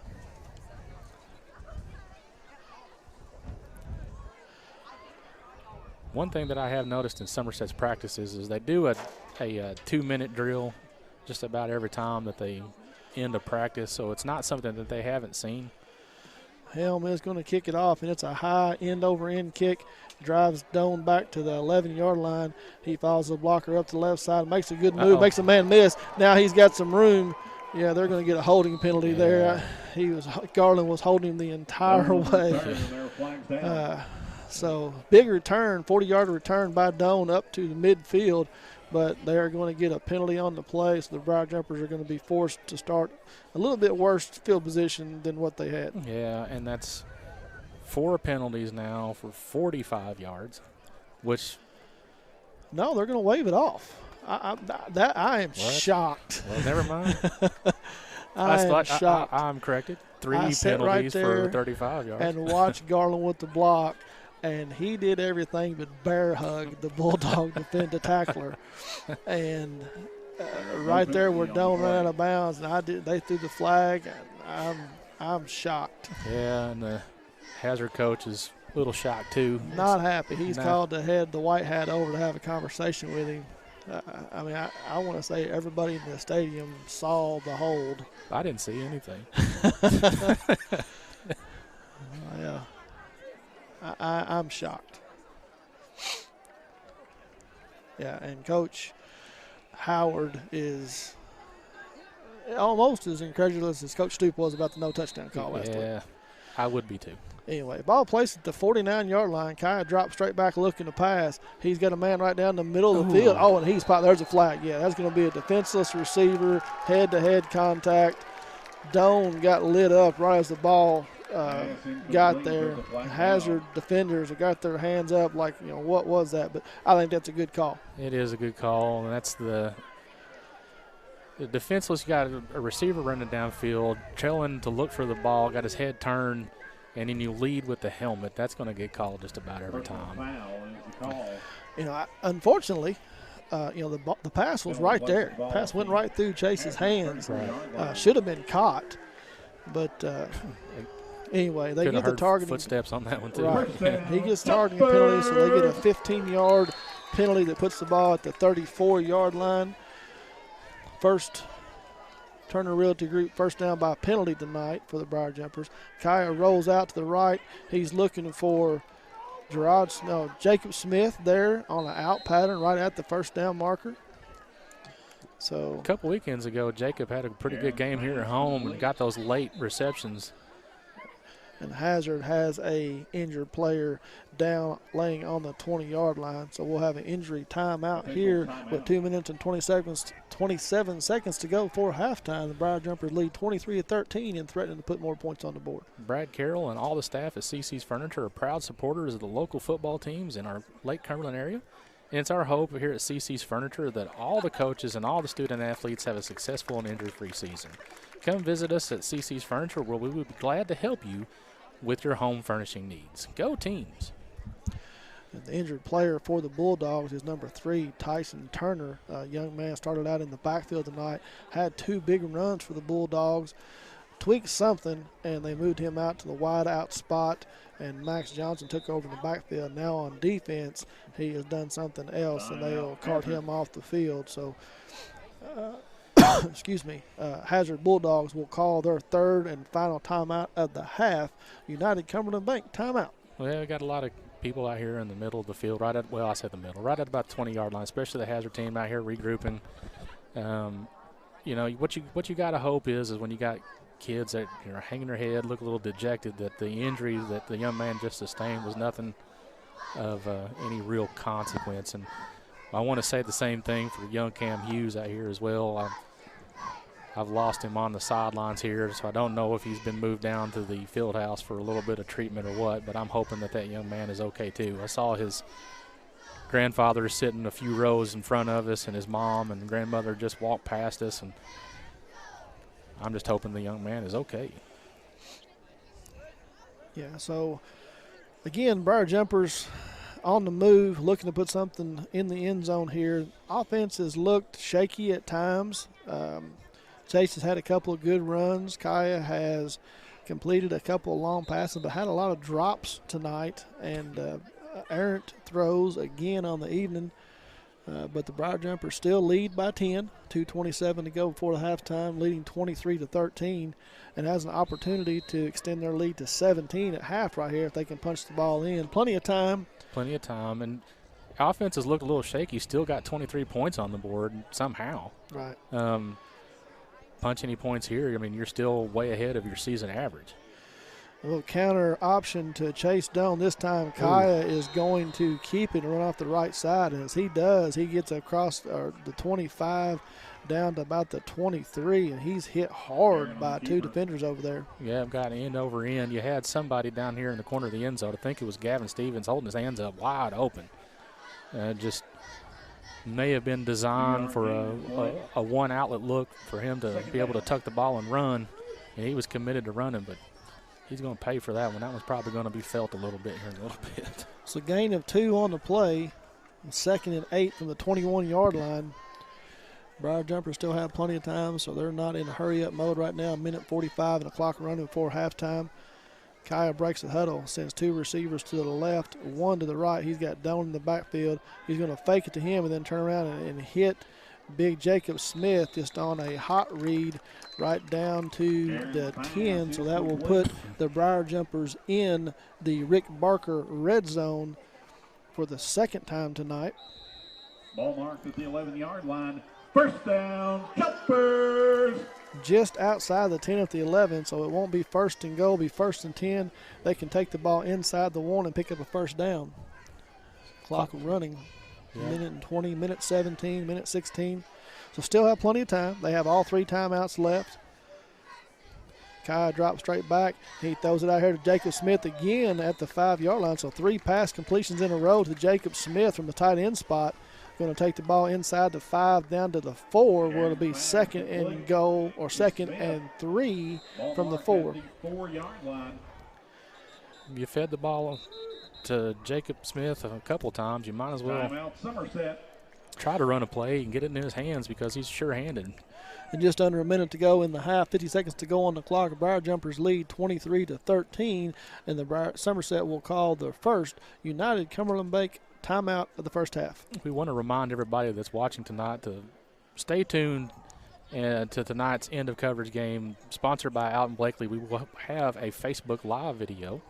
We will be rewarding 2 young men, one for Offensive Player of the Game, sponsored by the Somerset Community College, and a Defensive Player of the Game, sponsored by Modern Systems. So Briar Jumpers have taken the timeout, stopped the clock, score from across 75. PC has extended their lead, scored again. So at halftime, the Maroons now lead South Laurel 22-8. As the Briar Jumpers threatening to score here to extend their lead.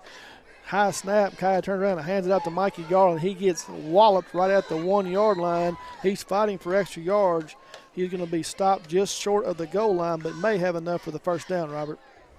Yeah, I didn't even realize until you said that there was an opportunity to get a first down from the 3/4 yard line.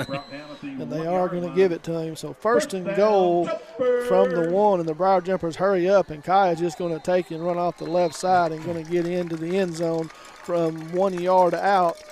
Hurry up offense there doesn't allow Hazard to substitute their big bodies in there, and he gets in. So with 36 seconds to go before halftime, Briar Jumpers are able to score and extend their lead to 29-13. And we were just talking about this a minute ago. Surprisingly, Somerset looks like they're going to have 30 points to hang in the first half of football, and an offensive night that just hasn't looked extremely impressive. So a little bit of confusion on the field for the Briar Jumpers. They didn't have a center. So you got to have somebody to snap the ball. That's a big key to the extra point. Ball snapped. Good snap up and down. And it is blocked. And so extra point is no good. So with 36 seconds to go before half on the Randall D. Turpin CPA scoreboard, Briar Jumpers lead 29-13. Just at the same time that I said, they look like they're going to get 30 points in the first half. I think the worst announcer's jinx ever.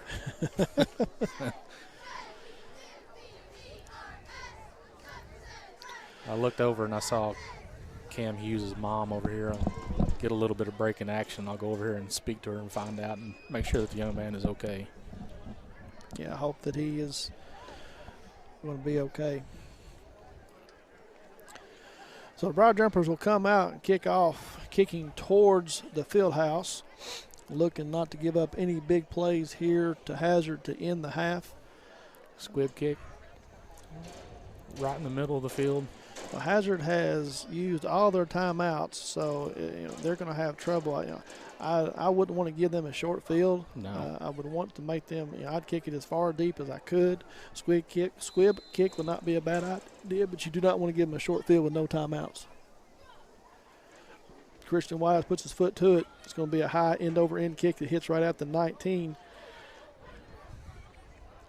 Max Johnson takes it up off the left side, lowers his shoulder. He's going to be ran out of bounds right at about the 35-yard line. 34, see where they spot it down. But Hazard is going to have to go about 70 yards with 29 seconds to go before half. Not sure what's going to happen here if I'm Hazard, if I want to just run out the clock. Of course, Somerset's going to get the ball to start. First and 10 for Bulldogs. Sorry about that. I thought you were talking to me.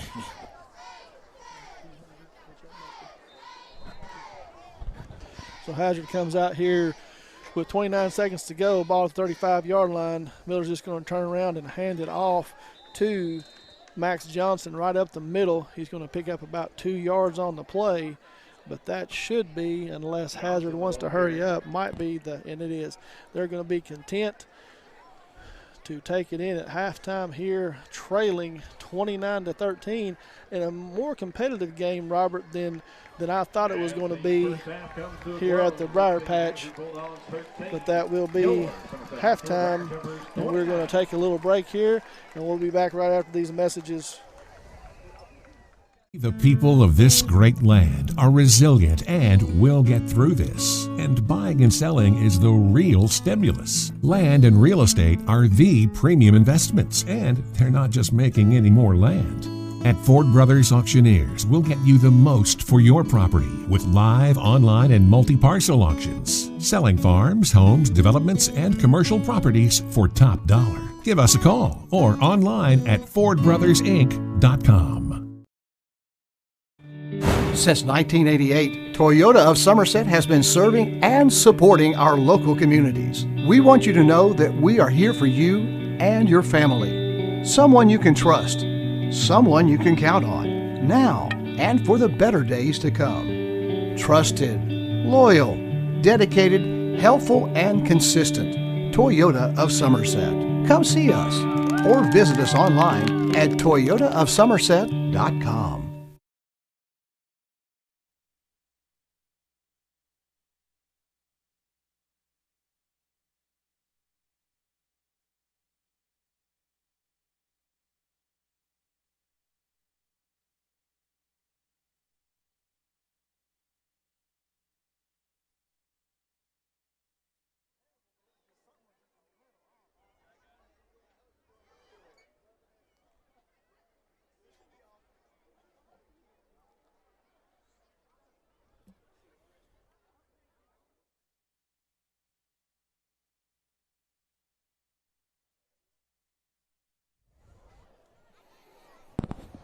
Welcome everyone back to William Clark Field here, home of the Briar Jumpers. We are at halftime. Briar Jumpers lead 29-13 over the Hazard Bulldogs. And like I said, in a game that some thought might be a blowout, but has been more competitive than we first thought. Somerset's defense looks a little bit shaken by it, and I think you made a really great point earlier about this team and it being a trap game. And you see when the Hazard comes into the football game that they're an 0-3 football team that play a Paintsville team and get beat 54-0. So you kind of make some assumptions early that maybe they're just down and you're just overlooking them. And what they do is they just come out and Hazard decides to go ahead and just punch them in the mouth. And it seems to be working. I have noticed that the teams have given a little bit of fight back to the Hazard team. I like the fact that they're playing some of the younger kids as well. I've noticed a lot of them. I was trying to get some word for everybody to make sure that Cam Hughes is all right. There's still no word on that. We'll just hope that the young man just recovers soon and gets back on the field, because the one thing about Cam Hughes is the future is bright for the young man. He's another one of those that might be small in stature, but when they were doing timing for the 40-yard dash, his 40 time is one of the best in the team. So you can't lose too much speed on the sidelines, especially at the young age. Good thing is, as a freshman, still got plenty of football to play, but hopefully the young man is okay. You know, one thing that Hazard's been able to do that has kind of surprised me a little bit is they've been able to run the ball pretty well. Chunk plays too. It's been long runs. Early on, it was Tyson Turner, and after he got dinged up, then Max Johnson was able to take over and had a couple big runs, which has opened up the passing game, and they've had a couple big passes too.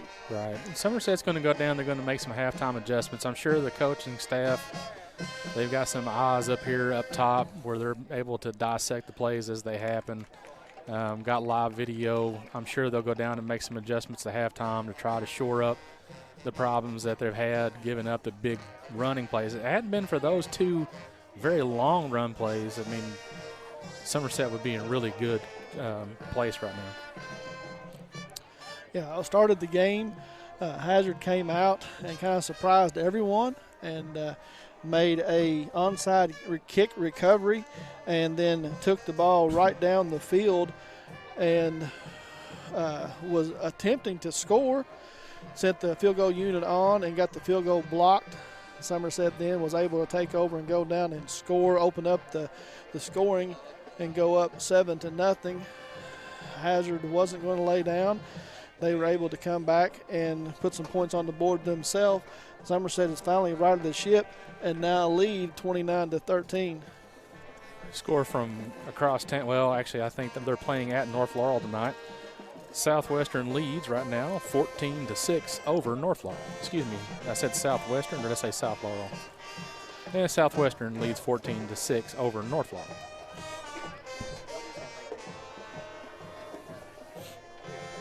Also trying to get you a current score here. PC does lead 22-8 at halftime over South Laurel.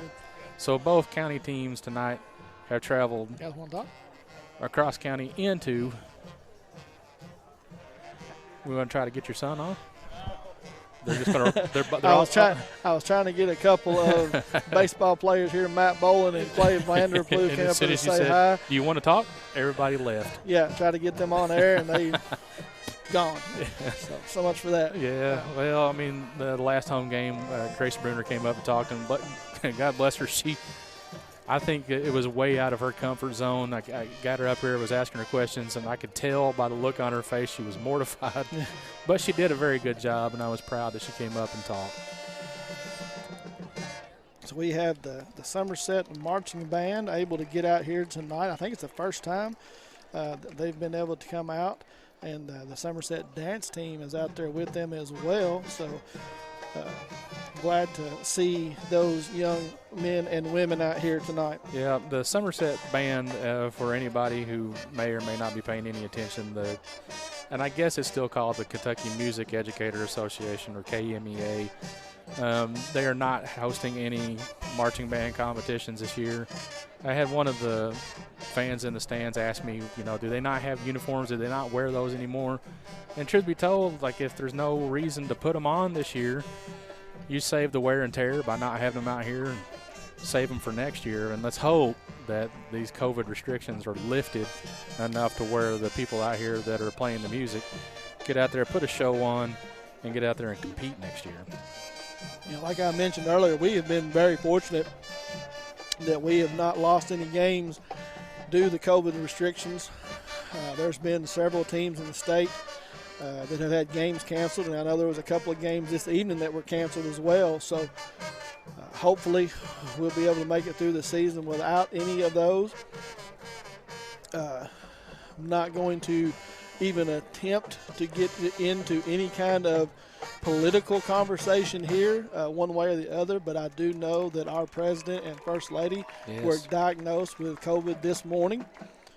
So that's something we have thoughts and prayers with our leader of the country, that he has a quick recovery, no matter how you feel about that situation. Yeah, exactly. One thing I want to pass along, I'm just trying to do some math here. As of right now, of course, unofficial stats for you. First half passing-wise, Kai Sharon with 96 total yards passing with 1 touchdown.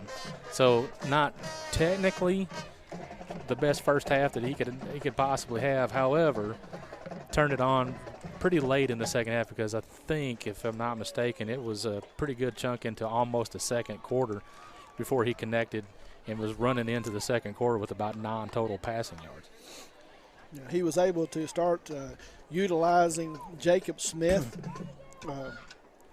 late there in the second half. He hit Gavin Stevens on a couple big first down plays and was able to hit Gavin Stevens on a touchdown down the right sideline. But like you said, it started off very slow for him tonight. That's right. I'm going to try to get you some rushing yards here in just a moment, so y'all bear with me. I don't want to put you on the spot, Chris. But well, you're fine. So with 6 minutes to go before halftime, we'll let Robert put some stats together here for us. Again, Briar Jumpers will travel to Danville next week to open up district play. Danville's having a pretty good year look to be back, maybe coming. They were very young last year. Have three very talented players that's putting up some points for them. They were able to go over to Hazard and come away with a 27-15 victory there. Lexington Christian will come to the Briar Patch in 2 weeks. Highly anticipated game there between the Lexington Christian Academy Eagles and the Somerset Briar Jumpers. But we have to get through this game tonight first, and then have to get through Danville next week before that happens. And again, if my math is correct, looks like we got right at 119 yards rushing in the half. Of course, now we started the ball on a lot of short fields, right at about 30, 40 yard line for about every drive. So the yardage itself isn't going to rack up, but there's been scoring opportunities just about every time Somerset's been able to get their hands on the ball. Leading receiver tonight so far for the game is Gavin Stevens. He's got one big reception for 39 yards and a touchdown with a total of 46 yards. If you're just joining us or joined us late, and we haven't talked about it in the last little bit, but Kay Grundy sidelined tonight. Talked to him before the game. A little bit of, I think he said it was a sprained foot. Sprained foot. Sprained foot. So he is tried to go before the game, was able to put some weight on it, but wasn't able to cut very well. So they're going to keep him out this week and try to have him back next week for the Danville game. So with him out, and Gavin Stevens has led the way receiving. Yeah, and that's what you're going to have. And the one thing that I was hoping before the injury occurred is that you got a young receiver like Cam Hughes, who has also very good foot speed and really good hands for a kid who's just a freshman, to get out here and try to make a name for himself. So again, and I've said it 100 times and I'll say it 101, we just got to hope that the young man is okay. Yeah, so with Cade out, we've had Gavin, who's taken over as the lead receiver spot. Ricky Gilmore has stepped in and done a pretty good job, but he got dinged up a little bit early on too, hobbling around a little bit, which opened the door for a couple of other guys. Hayden Dick's been in there at the receiver spot. Michael Hawkins has moved kind of away from the tight end out to the slot receiver a little bit, and then Jacob Smith has been able to get a few big catches that helped that last drive right there before half. So looking to spread the ball around maybe a little bit more in the second half. No appointment is necessary at Quick Care Walk-In Clinic. They're just behind the hospital, just off Bogle Street in Med Park West, right where they've been for over a decade. Quick Care has lab and x-ray equipment right there in the clinic, and they're open late. So if you've had an accident or aren't feeling well, just walk in and let their highly qualified professionals take care of you. Quick Care Walk-In Clinic at Med Park West. We want to thank tonight's sponsors with Quick Care and Don Franklin for being the title sponsors. We also want to remind everybody to stay tuned to the video game of the week. You are watching it live, sponsored by Buffalo Wings and Rings. Wings created your way, and always fresh, never frozen burgers. So just under 3 minutes to go before halftime. We have the additional 3 minutes put on the clock before we get back to second half action here. Hazard chose not to go into the locker room, and I don't know if that is a COVID thing. If it is a little bit cool tonight, so yeah, and you would think that they want to go in there maybe at least warm up just a little bit. That's what I thought too, and I don't know. That's a really good. I'm gonna have to find that out because I've been trying to remember the last home game that we played against Williamsburg, because I think Williamsburg went to the far end zone as well at halftime. So it may be COVID related. Now that I think about it, because I think Somerset at the Russellville game was in one end zone, and for the Whitley County game was in one end zone during the half. Yeah, you're right. And so I don't know if it's something they're trying to do, but now the home team has went to the locker room, and they are separated, so it's not like that they're in the same area.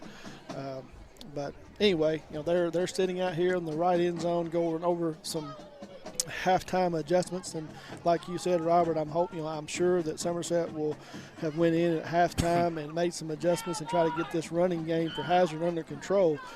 As the Briar Jumpers come out of the locker room and getting ready to come back onto the field, we're about 4 minutes away from the start of the second half. So if you're Hazard and you're trying to make adjustments, what's the key adjustment that you're trying to make to get Somerset's offense to try to put more pressure on it to keep the offense kind of on its heels? which I think is probably what exactly the coaching staff is down there. I'm sure the Somerset's coaching staff took them in at halftime.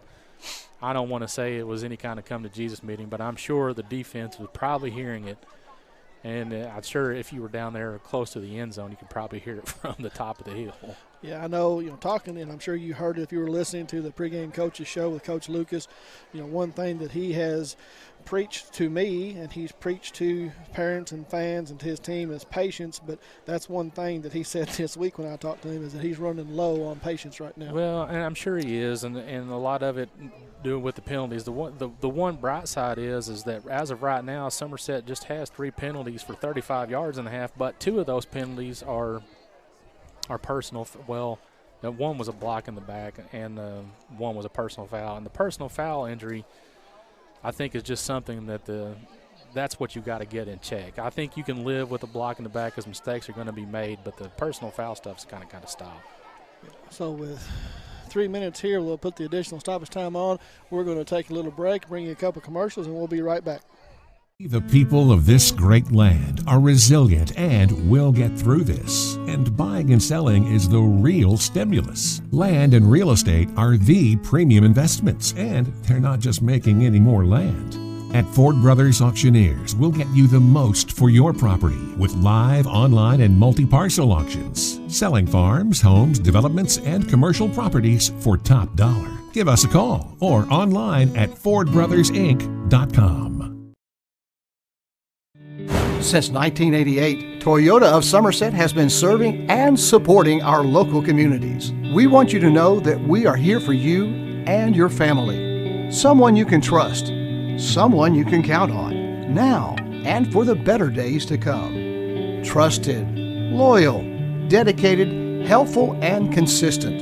Toyota of Somerset. Come see us or visit us online at toyotaofsomerset.com.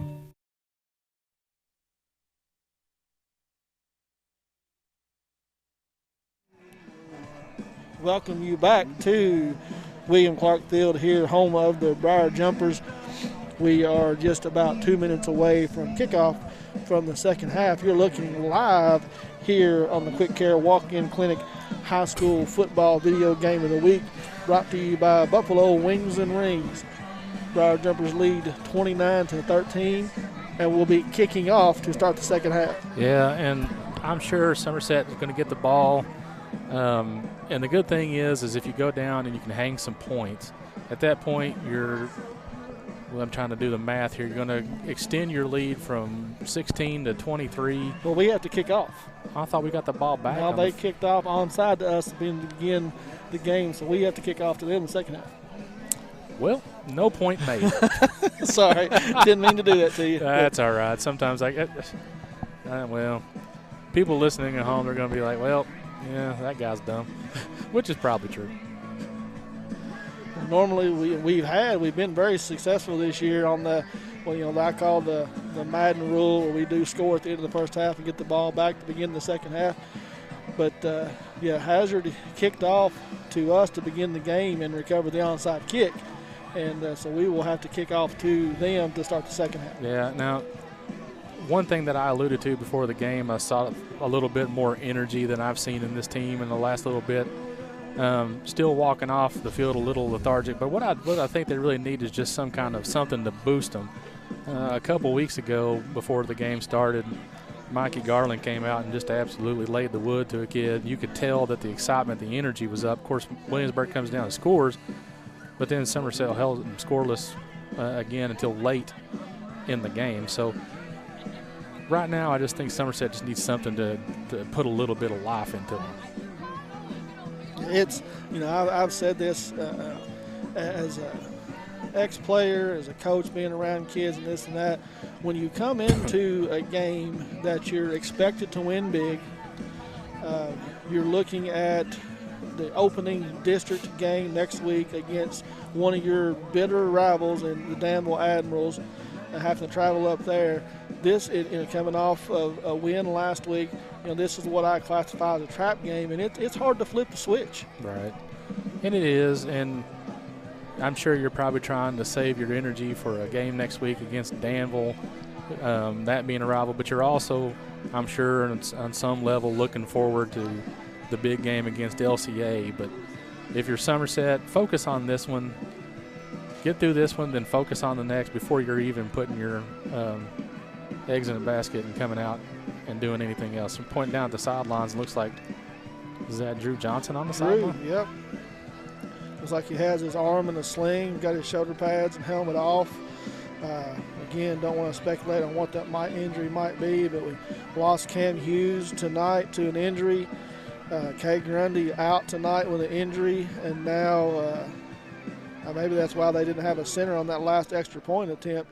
You know, Drew Johnson coming out now with out his equipment on and his left arm in a sling. Injury starting to mount up, and that's just something that you can really afford to do, especially in small school status. So Christian White, that's new kicker in there. Is going to send it deep down the field to Hazard. Number 20, Max Johnson, is going to return it back to the 28-yard line. Johnson on the return. Garland with the stop for the Briar Jumpers. Daniel Richardson, number 30, kicking off to begin the second half with the Briar Jumpers. Hazard will take over first and 10 from the 28-yard line. Looks like Garrett Miller will stay in at quarterback, and Max Johnson will stay in at the running back. Going to turn around and hand it off to Johnson. Before he does, though, a flag on the play. It'll be a false start on the Bulldogs. That's something that they've had all game long. Just a little penalties to start drives or get into a third down territory, and some kind of little false start or something to back them up 5 more yards, which has been drive killers for Hazard. It really has. So back them up 5 yards, be first and 15 from the 23-yard line now, 27-yard line. I apologize. No, 23. I'll get it right here in a second. Some of my intelligence starting to rub off on you a little bit there, partner. Struggled a little bit, didn't he? Miller's going to turn around. He's going to toss it out here to the right side to Max Johnson. He's looking for some room. Briar Jumpers are going to string him out. He is going to get across the 25 to about the 26-yard line. It's a gain of about 3 on the play. They are going to spot him out of bounds at the 25, so only a gain of about 2 on the play. It'll be second and 12. Somerset giving good pursuit on that, and that might be one of the adjustments that they made in the halftime, was just following the ball carrier, which might have been just something that, you know, trying to react to a play versus just doing your assignment. Well, that play has turned into a big play for the Bulldogs a couple of times, but they weren't able to take it all the way to the sideline. Running back put his foot in the ground and cut back across the grain. This time he stays to the outside. Sends the man in motion. This time Miller rolls out to his left looking for a receiver, and it is broken up. Pass intended for Andrew Ford, and it looks like Guy Bailey out there in coverage. Guy Bailey, yeah, I think made the tip. And I'm not trying to sound critical of the young man. Another flag too, Robert. Oh, well. Holding on Hazard. So 2 big penalties on Hazard here in their opening possession of the second half. 10-yard penalty, I think ball on the 14-yard line. I'm no coach, so I'm not going to say what I thought, but I might have just taken the down, and ball would have been still at that point been 3rd and 12 versus 2nd and 24. Yeah. So 2nd and 24 from inside the 15-yard line. Ball spotted at the 14. Miller sends Johnson in motion. He rolls out to the left again under some pressure. Oh, Jones just missed a sack.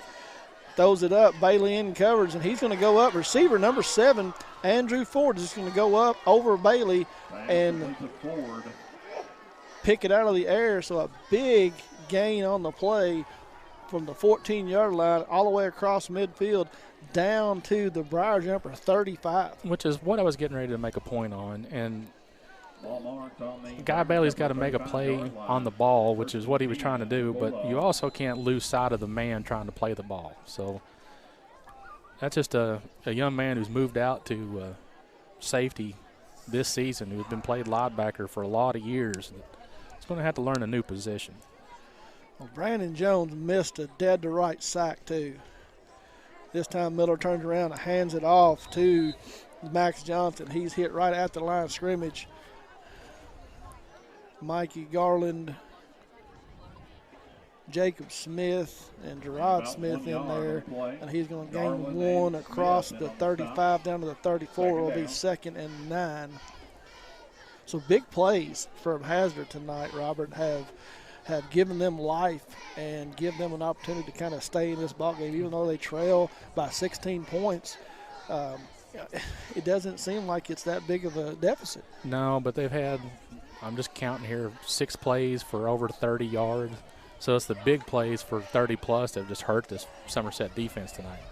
This time Miller's just going to turn around and hand it off to big Braden Thomas, and he's going to run right up into the heart of the Briar Jumper defense. He's not going to pick up very much, maybe a gain of 1 on the play. Yeah, it looked like it more, but the line marker just never moved. 3rd down and 8. So 3rd and 8 for the Bulldogs at the 33-yard line. And Jacob Smith is talking to the referee. I think he's been complaining about a cut block most of the night and is having a conversation with a white hat looking for a call. Miller takes a snap. He drops straight back to pass, throws it out there again, intended for Andrew Ford, who has been the main recipient of the targets this evening. Sticks his one hand up there, and it falls incomplete. It'll bring up 4th and 8 for the Bulldogs here with 9:29 to go in the 3rd quarter, trailing 29-13. Yeah. Too far for a field goal, so they will go for it. They will go for it, trying to put something on the board at this point, because if they can get 7, you're going to get the game within 9 points, which is about as close as it's been since 1st quarter. So Miller breaks the huddle, brings them out in the same formation they've been in all night long. Drops straight back. It's just a slant pattern out there, and he's popped right, and they're wanting a targeting penalty too. Earlier, Somerset got one. Pass was complete out there to Andrew Ford, but it's going to be a gain of about 7 on the play. It's going to be short. Hayden Dick coming up and made a good tackle. Hazard is really lobbying for a targeting penalty on that. They're looking for the same call, like you said, that Somerset got earlier. I think the difference is that the penalty on this side of the field, it was a hit led with the helmet, and this one was led with the shoulder. So I think that's going to be the difference in the call. Well, and I'm not the person to talk to about that penalty, because I don't like it. I don't agree with it. I know it's for the safety of the players, and I know why it's in there, but that's just a good play, and Somerset does force a turnover and get the ball back. Kai comes out. He sends it out here to Chase Down. That's the 3rd or 4th drop by Chase tonight. Ball hit him right in the hands. I don't know if he's just trying to run with it too quick or what's going on, but that's unfortunate for Kaya and Chase. Right, and the pass is being led right to the right spot. Sometimes these receivers, they're looking upfield before they just get the ball in the hands, which is causing them to drop the ball. So incomplete pass brings up 2nd and 10 for the Briar Jumpers. Kaya's got Doan off to his left in shotgun formation. He's going to roll to his left. He's got a receiver out here, tries to go up with one hand instead of bringing it in with 2. Pass intended for Hayden Dick, just on an out pattern. It falls incomplete. So after 2 incompletions, 9:14 to go in the 3rd quarter, Briar Jumpers leading 29-13, yet to get anything going on offense here in the 2nd half. Makes it kind of tough. You can tell some of the body language is not good after the passes are dropped by Kaya, but you just got to regroup everybody, get them to calm down, and just make them play, move the sticks, and continue the drive. 3 receivers split out wide to the left. Gavin Stevens goes wide to the right. Kaya drops straight back looking to pass. He's still looking. He's under some pressure. Now he's flushed out. He's got Stevens way down the field, and a great catch. Good catch and throw from the 27-yard line. To the 27? about a 46-yard pass completion to Gavin Stevens, who got behind the defender there, and it's going to put the ball down at the 29-yard line. So a big first down. Turner Realty Group first down, first one of the second half for the Briar Jumpers. Impressive throw, but just as impressive of a catch, and that's one thing that you got to have. You get a ball that's delivered right into the hands, stare it in, catch it. Don't worry about the yardage. You already got the first down, but just make the play, and that's exactly what Gavin Stevens did. A great catch there by Gavin. Absolutely. Kaya takes the snap, turns around, hands it off to Doan on a stretch off the left side. Bulldogs do a good job of keeping contained there, and Chase was not able to get around the end. He does cut up and is able to pick up about 2 on the play, where it'll be 2nd and 8. Ball spotted at the 27.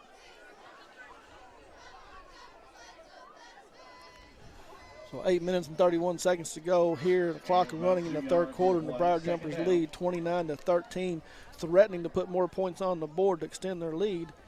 Kaya comes out, sends 2 receivers to the left. Gavin Stevens split out wide to the left. Doan in the backfield. He fakes it to Doan and then hits big Michael Hawkins just on a hot read. Tight end running straight up the field, right behind the linebackers. That little play action pass freezes them just a little bit, so they're not able to drop back in coverage, and Hawkins was able to get behind them and pick up the first down. That's the difference between you got a quarterback who's 6'3", 6'4". You've got a receiver in Gavin Stevens who's 6'4". You got Michael Hawkins who's 6'5". So you got a height advantage on a lot of teams that you're going to face this year, and that was a good design play. Guy Bailey and Doan in the backfield, and Kai just turns around and hands it off to Guy Bailey. He squirts right up the middle, almost breaks it to the end zone. He will take it down to the 15-yard line, where it will be a gain of 7 on the play. It'll be up 2nd and 3, and that will put the Briar Jumpers into the Rick Barker red zone for the first time in the second half. Guy Bailey sure wanted that one. He had green light in front, or everywhere to go, but just the shoestring tackle was the only thing that kept him from scoring 6 points. Pistol formation this time. Guy Bailey stays in, hands it off to him off to the left side. Gets in front of his blocker just a little bit quick, but he is going to pick up enough, looks like enough yardage for the first down, or going to be put right at the yard to gain.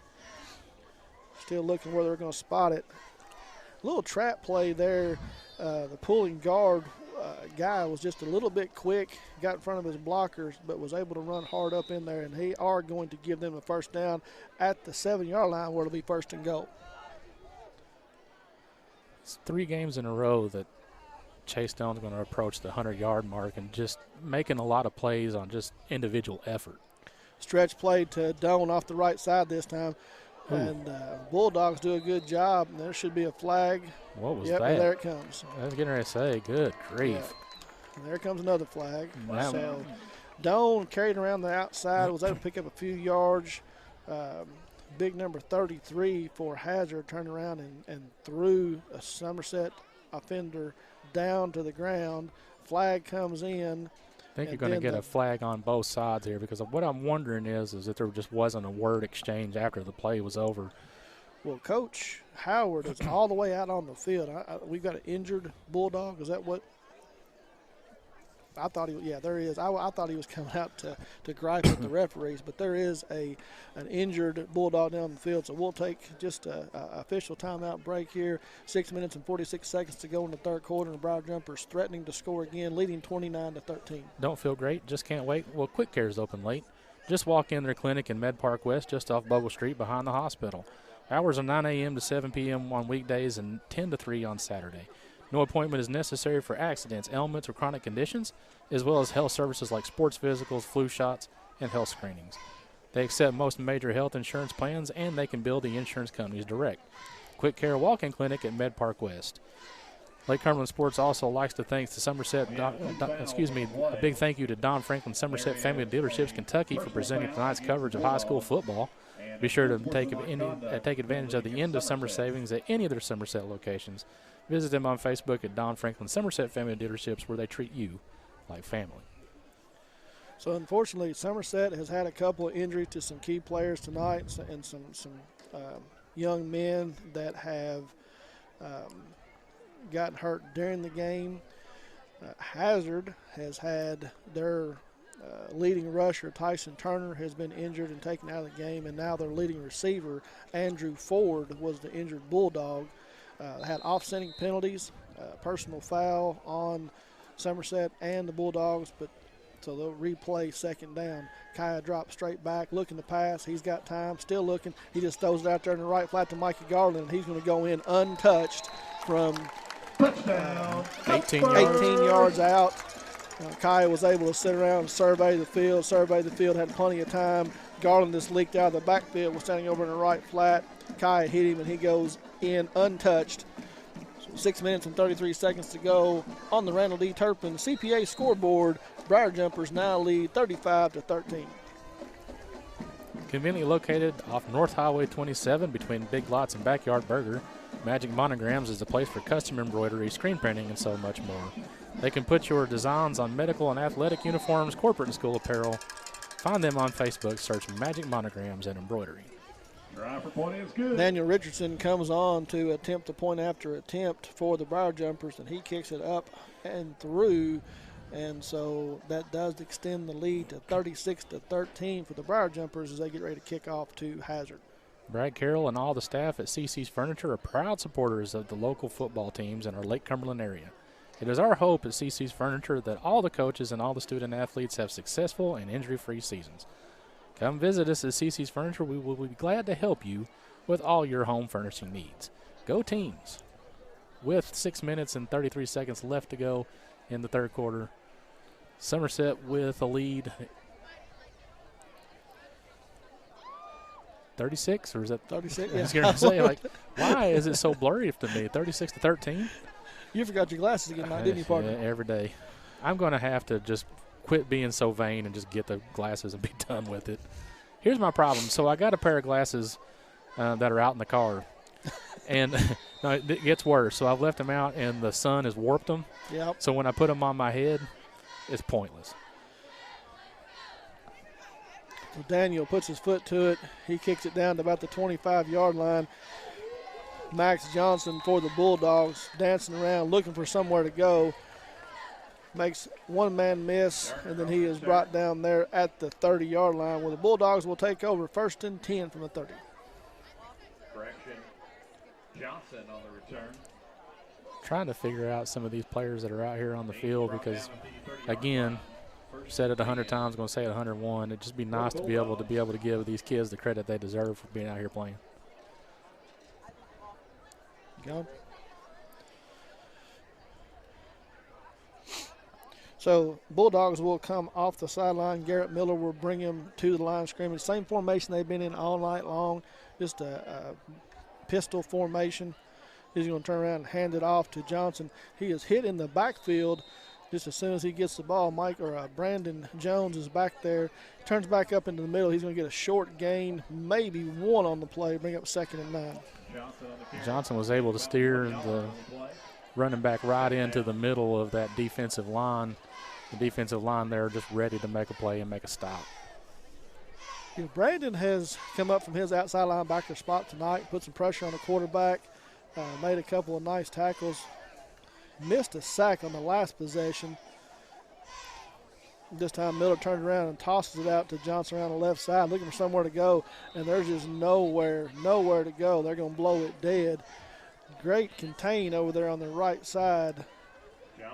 Mikey Garland was out there along with Gilmore and able to I'm sorry, not Gilmore. Gilmore's on the left side. That's 22. That's Hayden Dick. So loss of 2 on the play. Ball will be brought back to the 29 and it'll be 3rd and 11. Clock continuing to run. It's kind of making this third quarter a little short, but Hazard just doesn't seem to have a whole sense of urgency. no. I'm glad to see that number 7, Andrew Ford, back on the field for the Bulldogs. That's who he's looked for in this situation. 3rd and 11, we're going to get a delay of game. So, again, no sense of urgency getting in and out of the huddle. 3rd and 11 is going to turn into 3rd and 16. So, and again, another one of those 5-yard penalties, and that's the 6th one for 5 yards, and just come at inopportune times for the Hazard offense. Ball moved back to the 24-yard line. Third down. So 3rd and 16, 4:57 to go in the third quarter. Clock should be running. I don't know why it's not. Miller takes the snap. He drops back. No, he's going to try and hand it off to Johnson, and he's going to be met immediately in the backfield by. Like Brandon Jones just came in quick off of that one side, or was that Jacob Smith? I think both of them were in there. So they are going to get no gain on the play, which will bring up 4th down, and now Hazard will be forced to punt, and Chase Doan and Ricky Gilmore will go back deep for the Briar Jumpers. Now the clock's running. I don't know why it wasn't running before that. Jonah Helm standing back at his 14-yard line, now moves up to the 15 to receive the snap. Player runs on late for the Bulldogs, personal protector, 4 seconds, and he does get the snap, gets the kick away. He does a wobbly kick that Gilmore receives at the 45. He takes off up the left side. He's got a little bit of room, makes a man miss, makes another man miss, and he gets hit from the backside, but not until he gets about a 30-yard return down to the 25-yard line. So the Briar Jumpers set up in great field position to start their second possession of the second half. Henderson Chiropractic is committing to relieving your pain using the true principles of chiropractic care. Their caring, helpful team strives for excellence through extraordinary service and patient education. Dr. Henderson provides chiropractic care for injuries that occur during sports, auto accidents, work-related activities, or just everyday wear and tear. The experience you need and the results you want, that's Henderson Chiropractic. Shotgun formation. Kaya's got Doan in the backfield. He drops straight back. He's surveying the field. He's looking now. He's forced to scramble out. He's sending a man down deep. Now scramble play. He's looking. Comes back, reverses foot all the way back across. He's still looking, and this throws it out here. And this Pass one's going to come intended back for Doan, but we do have a flag. I think it's going to be on that, what is now that crackback block. Kaya had a decision to make. He probably should have just tucked and ran it at that point. Tried to turn, go back up the field, and somebody was right there to make a block. Yeah, they are going to get the crackback block, and looks to me that Jack Bruner was arguing with the referee there, trying to say, hey, it wasn't me, but they're going to get him for that. Kaya had all day and a night back there in the pocket, scrambled out of the pocket, then trying to reverse field. This is a huge penalty. They're still marking it off. This ball is going to come all the way back to midfield. So it's 15 from the spot of the foul? Yeah, so, I mean, this is 35 yards, 10, 15, first and 20, a 25-yard penalty. So we are first, 10, 20, first and 32. And Kaya just turns around and hands it off to Doan. Back block. And he's going to squirt up the middle and gain about 3 on the play, which is going to make it, instead of first and forever, going to be second and less than forever. Almost eternity. Penalties. Yeah, that's a huge one. I don't know that I've ever seen one that big before. Yeah, me neither.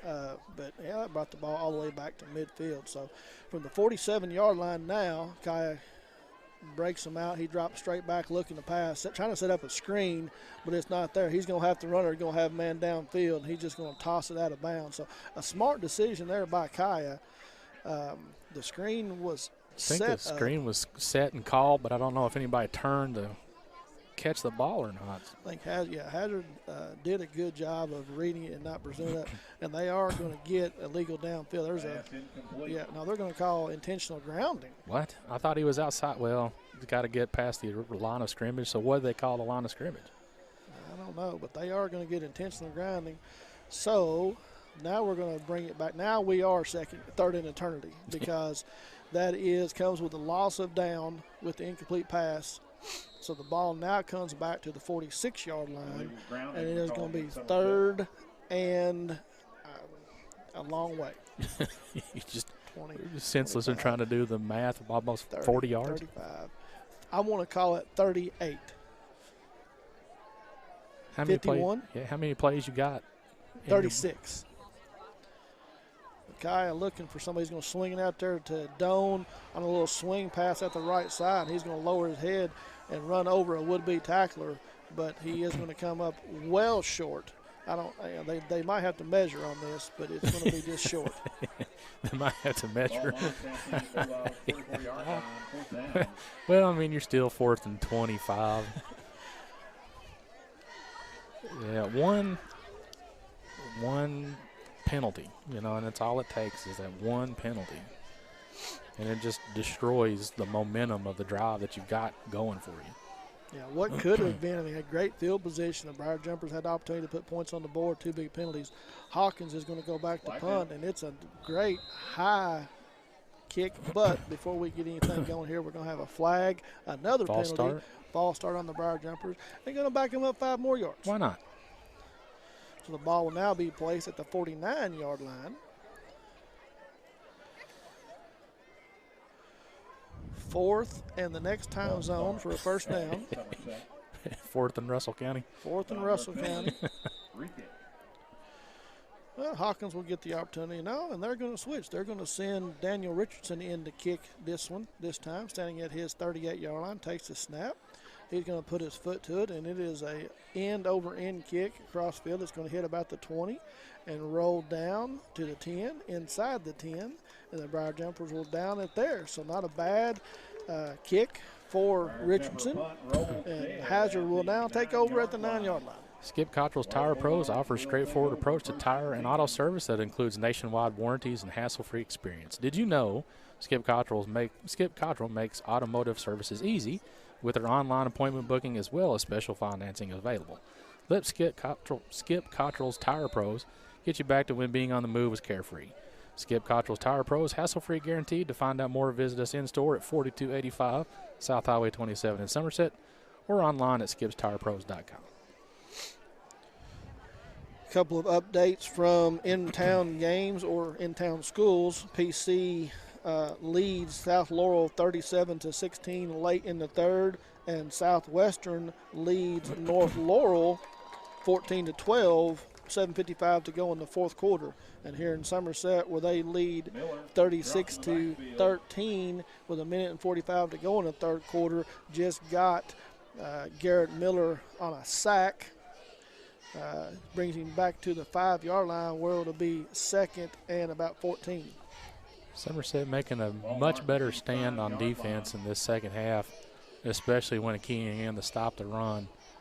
And I'm sure that was the main focus in the halftime conversation. 2nd down and 14.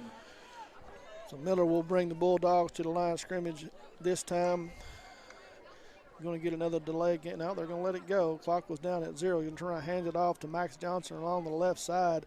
He is going to be hit right there at the line of scrimmage. Going to fall forward, pick up about 1 or 2, but a flag comes in late. There's a flag down. Maybe a target. Yep, we're going to get targeting on Somerset. So 2 big plays. They're going to get negative yards on both of them, but they're going to give a targeting penalty and allow Hazard to pick up a first down right here. It's just unreal the amount of foul is called in Somerset.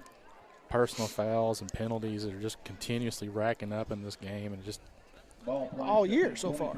Not just this game. I mean, it's been a ongoing problem for the Briar Jumpers. Penalties have killed them offensively and defensively, and we've seen it here in the last 2 possessions on offense and defense. Hazard, in the shadow of their own end zone, and now comes out, picks up a first down. Miller's going to turn around and hand it off to Johnson. He's up the middle of the field, breaks free. He might go. He's got 1 man to beat. He's getting out. He slows down now. Slows down, and he ducked his head, and I mean, that could have just as easily come up with a, a horse collar or face mask type penalty. And Cooper, from his safety spot, was over there and trying to run down Johnson, and came up lame and went down, and he is over on the sideline right now, hurt. So we'll have a injury timeout, but not after another big running gain by the Bulldogs. Takes the ball across midfield down to about the 39. Getting the counseling help you need has never been easier. Intrust Counseling is now providing counseling and case management services using your phone or your computer. Give them a call at 606-676-0638 or visit their website at www.entrust-healthcare.com and get services started today from anywhere in Kentucky. Right now we got 38 seconds left to go in the third quarter. Somerset still on top, but an injury timeout on the opposite side of the field. Yeah, Johnson for the Bulldogs, I thought once he broke free and got in the secondary, he just had one man to beat. Cooper trying to come over from the safety spot, and Johnson kind of just gave up on the play and ran out of bounds, ducked his head and kind of went off. And they're going to carry Cooper off the field as he ran over there and tried to make the tackle. I saw him just kind of pull up and went down. So I don't know what's going on there, but that's the third or fourth Briar jumper that has been injured tonight. I saw Gilmore came back onto the field, so we're glad he's okay. Johnson has not returned to the game, and Cam Hughes has not returned to the game either. Banking is easier at United Cumberland Bank. ATM deposits, instant issue debit cards, and a mobile app that gives you full control are just a few reasons why more Pulaski Countyans are choosing United Cumberland Bank, member FDIC.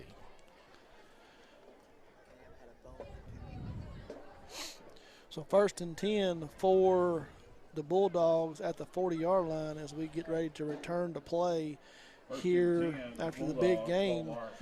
38 seconds to go in the third quarter. Briar Jumpers lead 36-13, but Hazard not going away. Miller comes out in the same formation they've been in all night long. He's going to turn around and hand it off to Johnson off the left side. He breaks the tackle and is able to squirt across the 40 down to about the 35-yard line. So gain of 5 on first down will bring up 2nd and 5. Say Hazard at this point is probably going to be content to let the clock run out. So that should do it for the end of this quarter. Yeah, they are more than happy. They'll take it over to the sidelines. So, again, a good quarter by the Briar Jumpers, but allowing Hazard to kind of just hang around, have one more quarter to play. But at the end of 3, Briar Jumpers lead 36-13. 2020 has been a crazy year, and a lot of things have changed. But some things stay the same or even get better, like Somerset Community College commitment to students. We are committed to offering high-quality education and personal experience with great faculty and staff at the lowest tuition in the state. SEC offers online, hybrid, in-person classes and makes it easy for students to enroll. Somerset Community College offers classes in 8, 12, and 16-week sessions. SEC's campuses and centers are safe, clean, and ready to welcome you. We want to remind everybody that we will be going live on Facebook at the end of the game to talk about the SEC Offensive Player of the Game and the Defender of the Game, brought to you by Modern Systems. Since 1979, Modern Systems has been defending communities all across Kentucky, and they are proud to be part of the communities they serve, committing time from sponsorships to numerous charities like Project 5810, Relay for Life, March of Dimes, Heart Walk, local school programs, and many more. Modern Systems, your neighbors and your friends, and they work 24/7 to protect the things that matter most to you. From homes to businesses to schools and churches, let Modern Systems be your trusted name in security. Start of the fourth quarter, Briar Jumpers lead 36-13. Hazard on the move, looking to put some points on the board to close this gap. Miller comes out, same formation, turns around and hands it off to Johnson on a little bend trap play to the left side, and he is met there by a host of Briar Jumper defenders trying to strip the ball out. He's going to gain about 1 on the play. We'll bring up 3rd and 5 from the 35-yard line. Somerset desperate for a stop here just to kind of let this game go. The injury bug is mounted up. We talked before the game that there were some key injuries and some kids not dressed tonight for who knows what reason, but that's going to be one of the things I think that the Somerset team is going to have to address at the end of this game is like, guys, you're going to have to go rest, get healthy, but whatever it is, you guys got to get it together and regroup because Danville awaits. Miller looking to call the play. They let the play clock run down to about 2 seconds, so they're going to be forced to take, I believe it's their first timeout in the second half. It'll be a United Cumberland Bank timeout. As part of the Honda relocation celebration, here are some of the great deals going on right now. 2020 Honda Accord, 2020 Honda Civic, 2020 Honda CRV, 2020 Honda Ridgeline, 1.9 APR for 60 months available. 2020 Honda Odyssey, 2020 Honda HRV, and the 2020 Honda Passport. 0.9% APR for 60 months available. Great lease deals as well. The 2020 Civic Sedan LX special lease, $179 per month for 36 months with $26.99 due at signing, or a 2020 Honda Accord Sedan LX special lease, $219 per month, 36 months, $25.99 due at signing. Miller brings the Bulldogs to the line of scrimmage and is calling out the signals, and number 2, that's Keaton Napier, is going to try to get a head start, and we'll have a false start against the Bulldogs. And, we talked about Somerset's penalties hurting them tonight. Hazard has had some penalties in key situations. It's really hurt them as well. They have, and, Hazard has only had one 15-yard penalty that was offset down here on the opposite side of the field, but it's the 5-yard penalties on 3rd and 6 or 3rd and 4 that have just backed them up every single time. Yeah. So 3rd and 10 from the 40-yard line, looking to make something happen here. They come out in the same, it's like an inverted I shotgun. They've got quarterback, 2 running backs right there beside him, and he's going to drop back to pass this time, looking for, it's going to be picked off. It's just thrown into coverage right there. Miller throws it right down the middle of the field, intended for John Don Olinger, and like Gerard Smith is going to pick up the Briar Jumpers' first turnover of the ball game. Had a good time, too. A turnover was needed to try to get some momentum going back the opposite direction. So 11 minutes and 6 seconds left to go in the game. Somerset still leads 36-13, but it just feels like this game is closer than 23 points. Yeah, it really does. Briar Jumpers have the opportunity to put some points on the board and go above 40 points for the 4th time on the year. But it's really been a struggle tonight, it seems like, to get where they need to be. Kaya turns around, hands it off to Doan off the right side. He makes a man miss at the line of scrimmage and then squirts forward for a gain of about 4 on the play. Will bring up 2nd and 6. Maybe they give him 5. 2nd and 5. 2nd and 6. Hazard making nothing easy for the run offense tonight. I mean, nothing at all. And about 3 yards on the play. Doan's been able to squeak out for a couple of big running plays, but been kind of held at bay for the 4, 5, 6-yard carries about every time. Kai in the shotgun with Doan just off to his right, turns around and hands it off to him on a stretch play along the left side. He's able to find a little bit of room, squirt forward. It gets across the 40 to the 44, enough for the first down. But there is a flag on the far side of the field over there, holding on the Briar Jumpers. Will bring it back. There's a flag down. Holding is the call against Somerset. So after another nice gain by Doan on 2nd down, will get first down yardage. It will be negated, and the ball will come back to the 29-yard line now, where it will be 2nd and 14. It's 4th game in a row, 4th game of the season, over 100 yards of penalties again. Yeah, that's something that's going to definitely have to be cleaned up. So Kai comes out, sends one receiver to the right and one to the left, fakes it to Doan, is going to dump it out there to the left side to big Gerard Smith. He's going to pick up about 5 or 6 on the play before he gets brought down right across the 35 to about the 37-yard line. Well, they'll bring it right back. They got the penalty yards back, so it'll be 3rd and 6. Well-timed pass play. It's been the first time that Gerard Smith has had the ball in his hands this whole game. Running those big packages, it seems like Mikey Garland's going to get the call most of the time, but Gerard Smith also very capable once you get the ball in his hands. Shotgun formation. Doan in the backfield with Kaya, one receiver to the right, one to the left. Turns around and hands it off, and Kaya this time trying to get the Bulldogs to jump off sides. We'll have another penalty flag, and will be delay a game on the Briar Jumpers. That's the 10th penalty, and I think that's 115, maybe 120 yards of penalties. Double-digit penalties, triple-digit yardage penalties for the 3rd game in a row. Never a good mix. No. So after the penalty, we'll bring the ball back to the 37-yard line. It will bring up 3rd and 11. Looking to pick up, need to get a first down right here and keep this possession going. 9 minutes and 37 seconds to go in the game, leading 36-13. Kai drops straight back, and he has got Hayden Dick on a slant pattern. Ball right there on the numbers, and Hayden looking to run before he caught it, and it falls incomplete. So brings up 4th down. 4th and 11. Had some big drops tonight, Robert, on pass plays that could have resulted in big gains, and ball just falls to the ground. Yeah, and I just, again, I don't know if it's mental mistakes or if it's just not real sure. Some of it just doesn't make any sense to me. I won't kid anybody.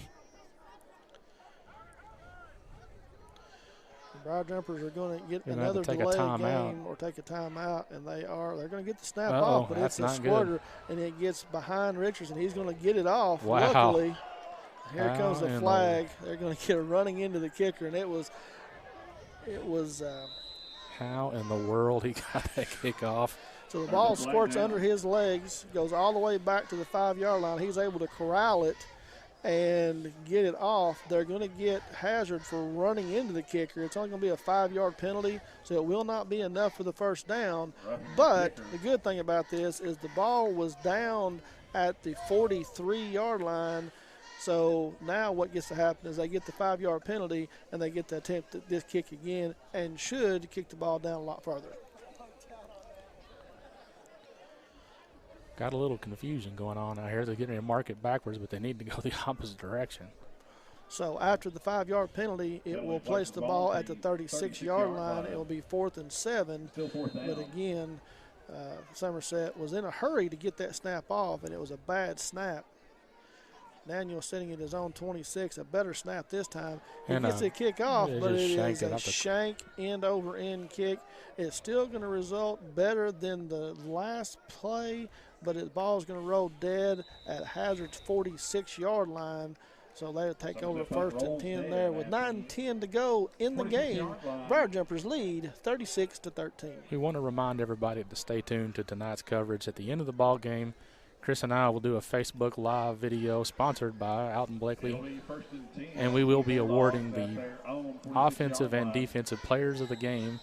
Offense sponsored by Somerset Community College, and defense sponsored by Modern Security. Modern Systems.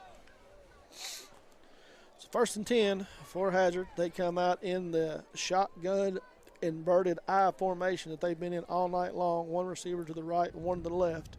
Garrett Miller takes a snap, turns around and hands it off to Johnson, and he's hit right there in the backfield, squirts off to the right side and gets back to the line of scrimmage. Maybe a gain of 1 on the play will bring up 2nd and 9. Not a bad defensive set there, and I'm looking. It looks like there's quite a few numbers out there that I haven't seen. Smith in on the stop, gain of 1 yard on the play, 2nd down. 2nd and 9 for the Bulldogs. And again, all night long they kind of struggle to get the play call in. They get to the line of scrimmage with under 15 to go on the play clock. Have taken a couple of delayed game penalties tonight and going to be struggle to get the snap off again this time. Clock runs down under 5. Miller calls for the snap. He does get it in time, drops straight back to pass. He's looking for Andrew Ford, and it is picked off there. Kai Sharon from the safety spot looking, and he hurdles a man there at the 20 to 15-yard line looking to go low on him. Kai did a great job of reading the play from Miller, and he is going to take it down. They're going to mark him out of bounds at the 16-yard line. Got an injured player down here on the field, too.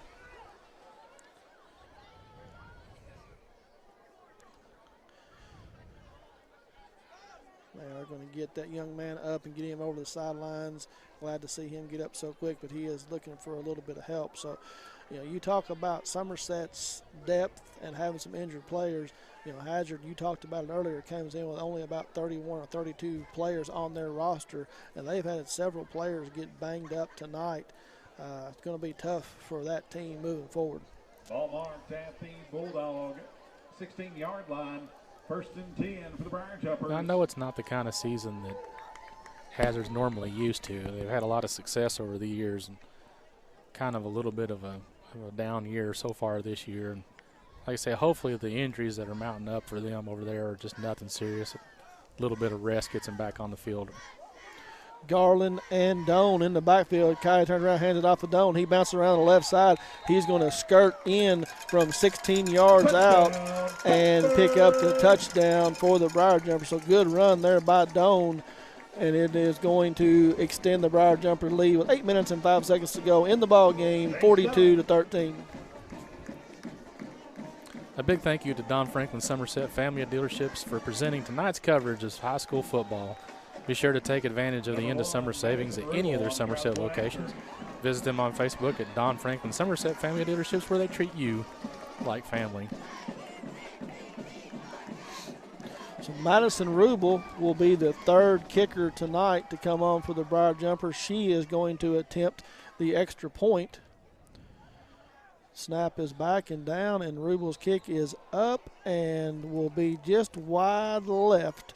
And extra point will be no good. So with 8:05 to go in the game, the score remains Briar Jumpers 42, Hazard Bulldogs 13. Well, Chris, the second half of this football game has taken an eternity. Not as long as the third quarter of Russellville last week. That third quarter of Russellville never wanted to end, man. I think it was an hour. It was over an hour, I believe. It was the longest third quarter in history of high school football. I'm going on record. Because it sure felt like it, because we looked down at the clock and we were just dumbfounded by how long it took. The amount of penalties, on both teams, it just added up. And tonight, of course, Somerset following in that same vein, 10 penalties. And some of it is just silliness. I think they've got trying to look at it, 3-4 penalties here that are personal foul type penalties. That's 60, 70 yards of it. You clean that up alone, and the complexity of the game changes a little. Richardson puts his foot to it. It's a high end-over-end kick that will hit at the 23-yard line and picked up by Max Johnson. He's going to try to get away to the right side, runs into a wall of Briar Jumpers defenders, reverses his field again, comes back to the left side. Now Mikey Garland's got him by the jersey, trying to drag him down, and Johnson does not want to go down, but Garland finally wrestles him down. They're going to give him forward progress up to about the 19, it looks like, where the Bulldogs will take over with 7:51 to go in the ball game, trailing the Briar Jumpers 42-13. A couple of scores to get you updated on from local schools. PC is over. Both teams are over in Laurel County tonight, but PC is taking on South Laurel. Getting on track offensively after a couple of weeks ago at Madison Southern, not scoring an offensive touchdown, put up over 50 points last week, and now this week up 44-16 midway to go in the fourth quarter. And Southwestern looking to stay undefeated against North Laurel, leading 28-12 now with 51 seconds to go in that game. Hazard comes out, runs Johnson right up the middle, gain of about 3 on the play, will be 2nd and 7. 3-yard gain on play, 2nd down. Again, I think you've touched on it, a couple times. Hazard just complacent to play slow. Just content. Yeah. I mean, there's really no sense of urgency. They're kind of staying within themselves, but trailing 42-13, you think they'd have a little more sense of urgency, but just content to do their thing. Miller's going to turn around and hand the ball off to Keaton Napier this time. First time I think that young man has touched the ball. He's going to pick up about 6 on the play. Going to be up close to first down yards, but be just a little bit shy. Napier, the ball carrier. Will be 3rd down and a short 2, maybe 1, 3rd and 1. They're giving 3rd and 1 with 6:42 to go in the ball game. And just content to let the clock run.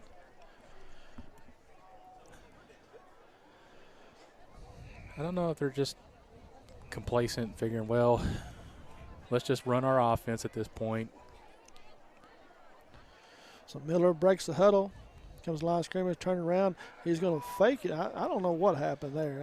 I don't know. He was getting ready to hand it to somebody, and nobody was there. Yeah, he was getting ready to hand it off to Max Johnson, and Johnson just kind of threw up his hands up in the air and said, I don't want it.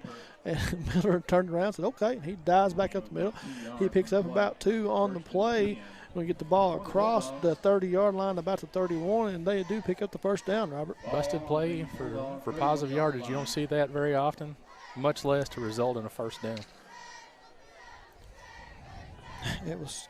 I watched the running back there, Max Johnson. He kind of just threw his hand up there and said, I don't want it. The Bulldogs come out in the same formation. Miller takes the snap. This time he is going to turn around and hand it off to Johnson. He goes right up the middle. He gets hit after a gain of about 4 on the play across the 35 to about the 36. What will bring up 2nd and 5. So gain of 5 on the play for Johnson. You know, like I said, he didn't start out as the lead running back tonight. Tyson Turner did. He got banged up and left the game. And Johnson's came in and done a pretty good job for the Bulldogs. Carried the ball a lot tonight. He has carried the ball, and the rushing attack has been very, very effective for Hazard tonight. Some big plays. So Miller waiting to call the snap. Turns around, hands it off to Johnson again. He runs right up in there. This time he gets brought down after a gain of about 2 or 3 on the play. Will be 3rd down and 2 from just inside the 40 at the 39. 5 minutes to go in the game. The clock ticks under 5 minutes now at 4:57. Briar Jumpers lead 42-13. Hazard looking to pick up a big 3rd down here. Hazard content to run the ball, and they get a very good block right at the line of scrimmage. Just about every play, it's either they break one for 30 yards from the line of scrimmage, or it's just stopped right at about the line of scrimmage. Miller is going to toss it out to Johnson on the right side, this time on a sweep play leading out there. He's going to get 1st down yardage before he gets brought down across the 40 to about the 43. And the Bulldogs will pick up another 1st down on the play as they move the chains. 4 minutes and 28 seconds to go as the clock stops to move the chains. It'll start running now. So Hazard sitting in the huddle. Like I said, just content to let the clock run. I don't know if they're just trying to get out of here with any more injuries. Don't want any more injuries. They probably just don't want Somerset to put the ball back in their hands at all. Probably content to run their offense, either score or just run the clock out. So Miller brings him to the line of scrimmage, takes a snap, turns around and hands it off to, that's a different running back. He gets hit right in the backfield. That's number 1. That's Don Olinger, and he got hit as soon as he got the handoff, but was able to elude the tackler, bounce off to the right side, and get back to the line of scrimmage. Had to give my kid a little bit of grief after the ball game. He just got pancaked pretty hard. Gain of 1 yard on the play, 2nd down. Preston playing with a soft cast on the right hand, had a broken bone in that right hand. He missed the last couple of weeks, was able to come back tonight with a soft cast on and play, so we're glad to see him back in the lineup for the Briar Jumpers. Need him moving forward. 2nd and 9, quick snap, turn around and hands it off to Johnson, and he gets corralled around the shoulder pad, brought down for no gain on the play. Be 3rd and 9 for the Bulldogs. 3 minutes on the clock in the game. Briar Jumpers lead 42-13. 3rd and 9 for the Bulldogs. If they can't pick up the 1st down here, Robert, I'm sure the Briar Jumpers will be content to take a couple of knees and run this clock out and move to 4-0 on the season, getting ready for district play next week as they travel up to Danville to take on the Admirals. Miller drops back to pass. It's underthrown. Pass intended for Andrew Ford out here on the near sideline, but falls incomplete. It'll bring up 4th and 9. Hazard been content on running the clock and keeping the clock going forward. So it was a little confusing to me right there to throw a pass play to stop the clock. Right. But Hayden Dick had good coverage Did. on that play. Miller threw the ball like almost a back shoulder type fade out here to Andrew Ford, but I don't know that it was ever going to get caught. Jonah Hill back to punt for the Bulldogs, standing at his 33. He gets off a low end-over-end line drive kick that Gilmore picks up at his 24, sprinting around the right side, gets across the 40. He's going to get wrapped up there right about the 43 as they blow it dead and corral him out of bounds. Briar Jumpers will take over 1st and 10 with 2 minutes and 22 seconds to go on the clock, leading 42-13, looking to run the clock out here. Any sport, any season, sports physicals at Quick Care are only $25. Don't make an appointment. Don't pay for an office visit. Don't sit around the waiting room for an hour. Quick Care gets you in and on the field for less. They're conveniently located right up behind the hospital, just off Bogle Street in Med Park West. And they're open late, 9 to 7 on weekdays and 10 to 3 on Saturday. Quick Care serving Somerset and Pulaski County for over a decade. Looks like Josh Gross will take over quarterbacking duties here for Kai Sharon this last possession for the Briar Jumpers. He'll break the huddle with 9 seconds to go on the play clock, so a little bit of confusion. Shotgun formation. Josh will take the snap. He will roll to his left looking to pass, and he throws it out there intended for, is that Guy Bailey? I think so. Gross in at quarterback for Somerset. His pass falls Just a little high. Yeah, so trying to get Gross a little bit of playing time here instead of just handing the ball off or taking a knee. Going to try to run some offense. Bring up 2nd and 10 for the Briar Jumpers at the 43-yard line. Gets him out of the huddle a little bit quicker this time, so be able to settle down. Looks like he's got Guy Bailey in the backfield with him, and I can't see the other number here. Turn around, it's a mishandled snap. He does pick it up and hand it off to Guy. He gets hit in the backfield, gets back to the line of scrimmage for no gain. Guy hit pretty hard 2 times in a row. Going to feel those in the morning, but tough young man, hard runner. No gain on the play, 3rd down. I like the young man's future a lot. Clock ticks down under 2 minutes to go in the ball game. 3rd and 10 for the Briar Jumpers as they get ready to run another play here. Josh brings him up to the line of scrimmage. He's got 2 receivers to the left and 2 to the right. Letting the play clock run down. Takes the snap. He rolls out to his left. He's just going to keep it and run this time. Lowers his head, gets across the 45 to midfield, where it will bring up 4th down and about 4. 4th down and 3 for the Briar Jumpers here with 1 minute and 18 seconds to go in the ball game. Clock running. And I was just going to make that comment because Josh Gross, very good foot speed. Definitely beat you with his feet. And that's something that that dual threat top quarterback that he brings to the table shows you that the cupboard is not bare once Kai graduates. Pistol formation. Got Guy Bailey in the backfield with him. Takes the snap, turned around. Another mishandled snap. That's something that will have to be worked on. Mishandled it, then turned around and put it on Guy's hip and fumbled. He was able to pick it up and fall on it, but a loss of about 6 on the play will result in a turnover on downs. So Hazard will take over with 44 seconds to go in the ball game, leading 42-13. 1st and 10 for the Bulldogs. I guess had they not stopped the clock on that pass play on the first of the game, this probably would have ran out the clock. I don't suspect that Hazard's going to take too many shots downfield, but they might. 44 seconds left to go in the game. They might try to take one anyway. What they've done here the last couple possessions, I expect Garrett Miller to turn around and hand the ball off to Max Johnson and get out of here. This won't be the last play of the game. It'll be the next last play. Miller takes the snap, tosses it out to Johnson. He's looking to pass, a little halfback pass. He's going to heave it up there. He's got a man down there, and it is tipped and falls incomplete. But just as I say, they're going to be content to just let it go.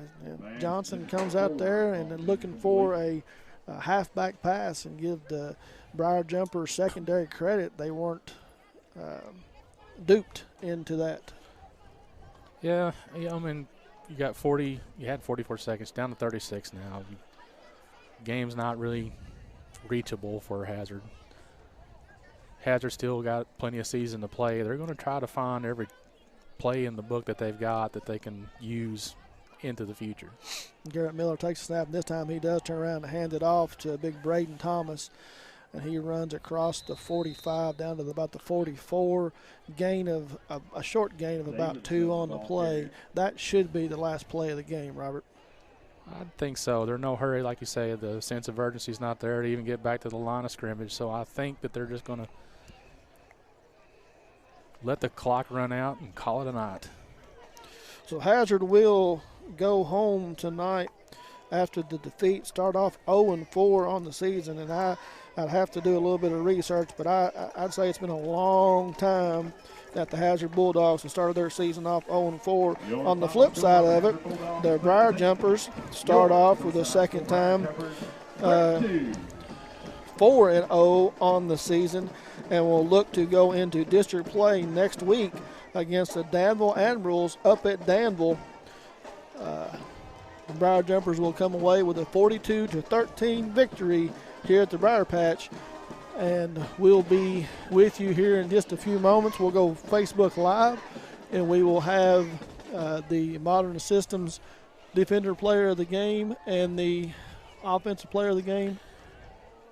I just got to figure it out, who is going to be tonight, right? Because, I mean, there's just so many players that, nobody really stood out. Nobody stood out. There are a couple. We'll talk before we go live onto the video here in a minute to give people an idea of kind of what our thought is. We had a lot of the same thing on defense. A lot of people just making plays left and right, so it's going to be hard to settle down between two players. But we'll get it figured out, and then we'll have our Facebook Live brought to you by Alton Blakely just momentarily. So again, we want to thank everybody for joining us here on the Quick Care Walk-In Clinic High School Football Video Game of the Week, brought to you by Buffalo Wings and Rings.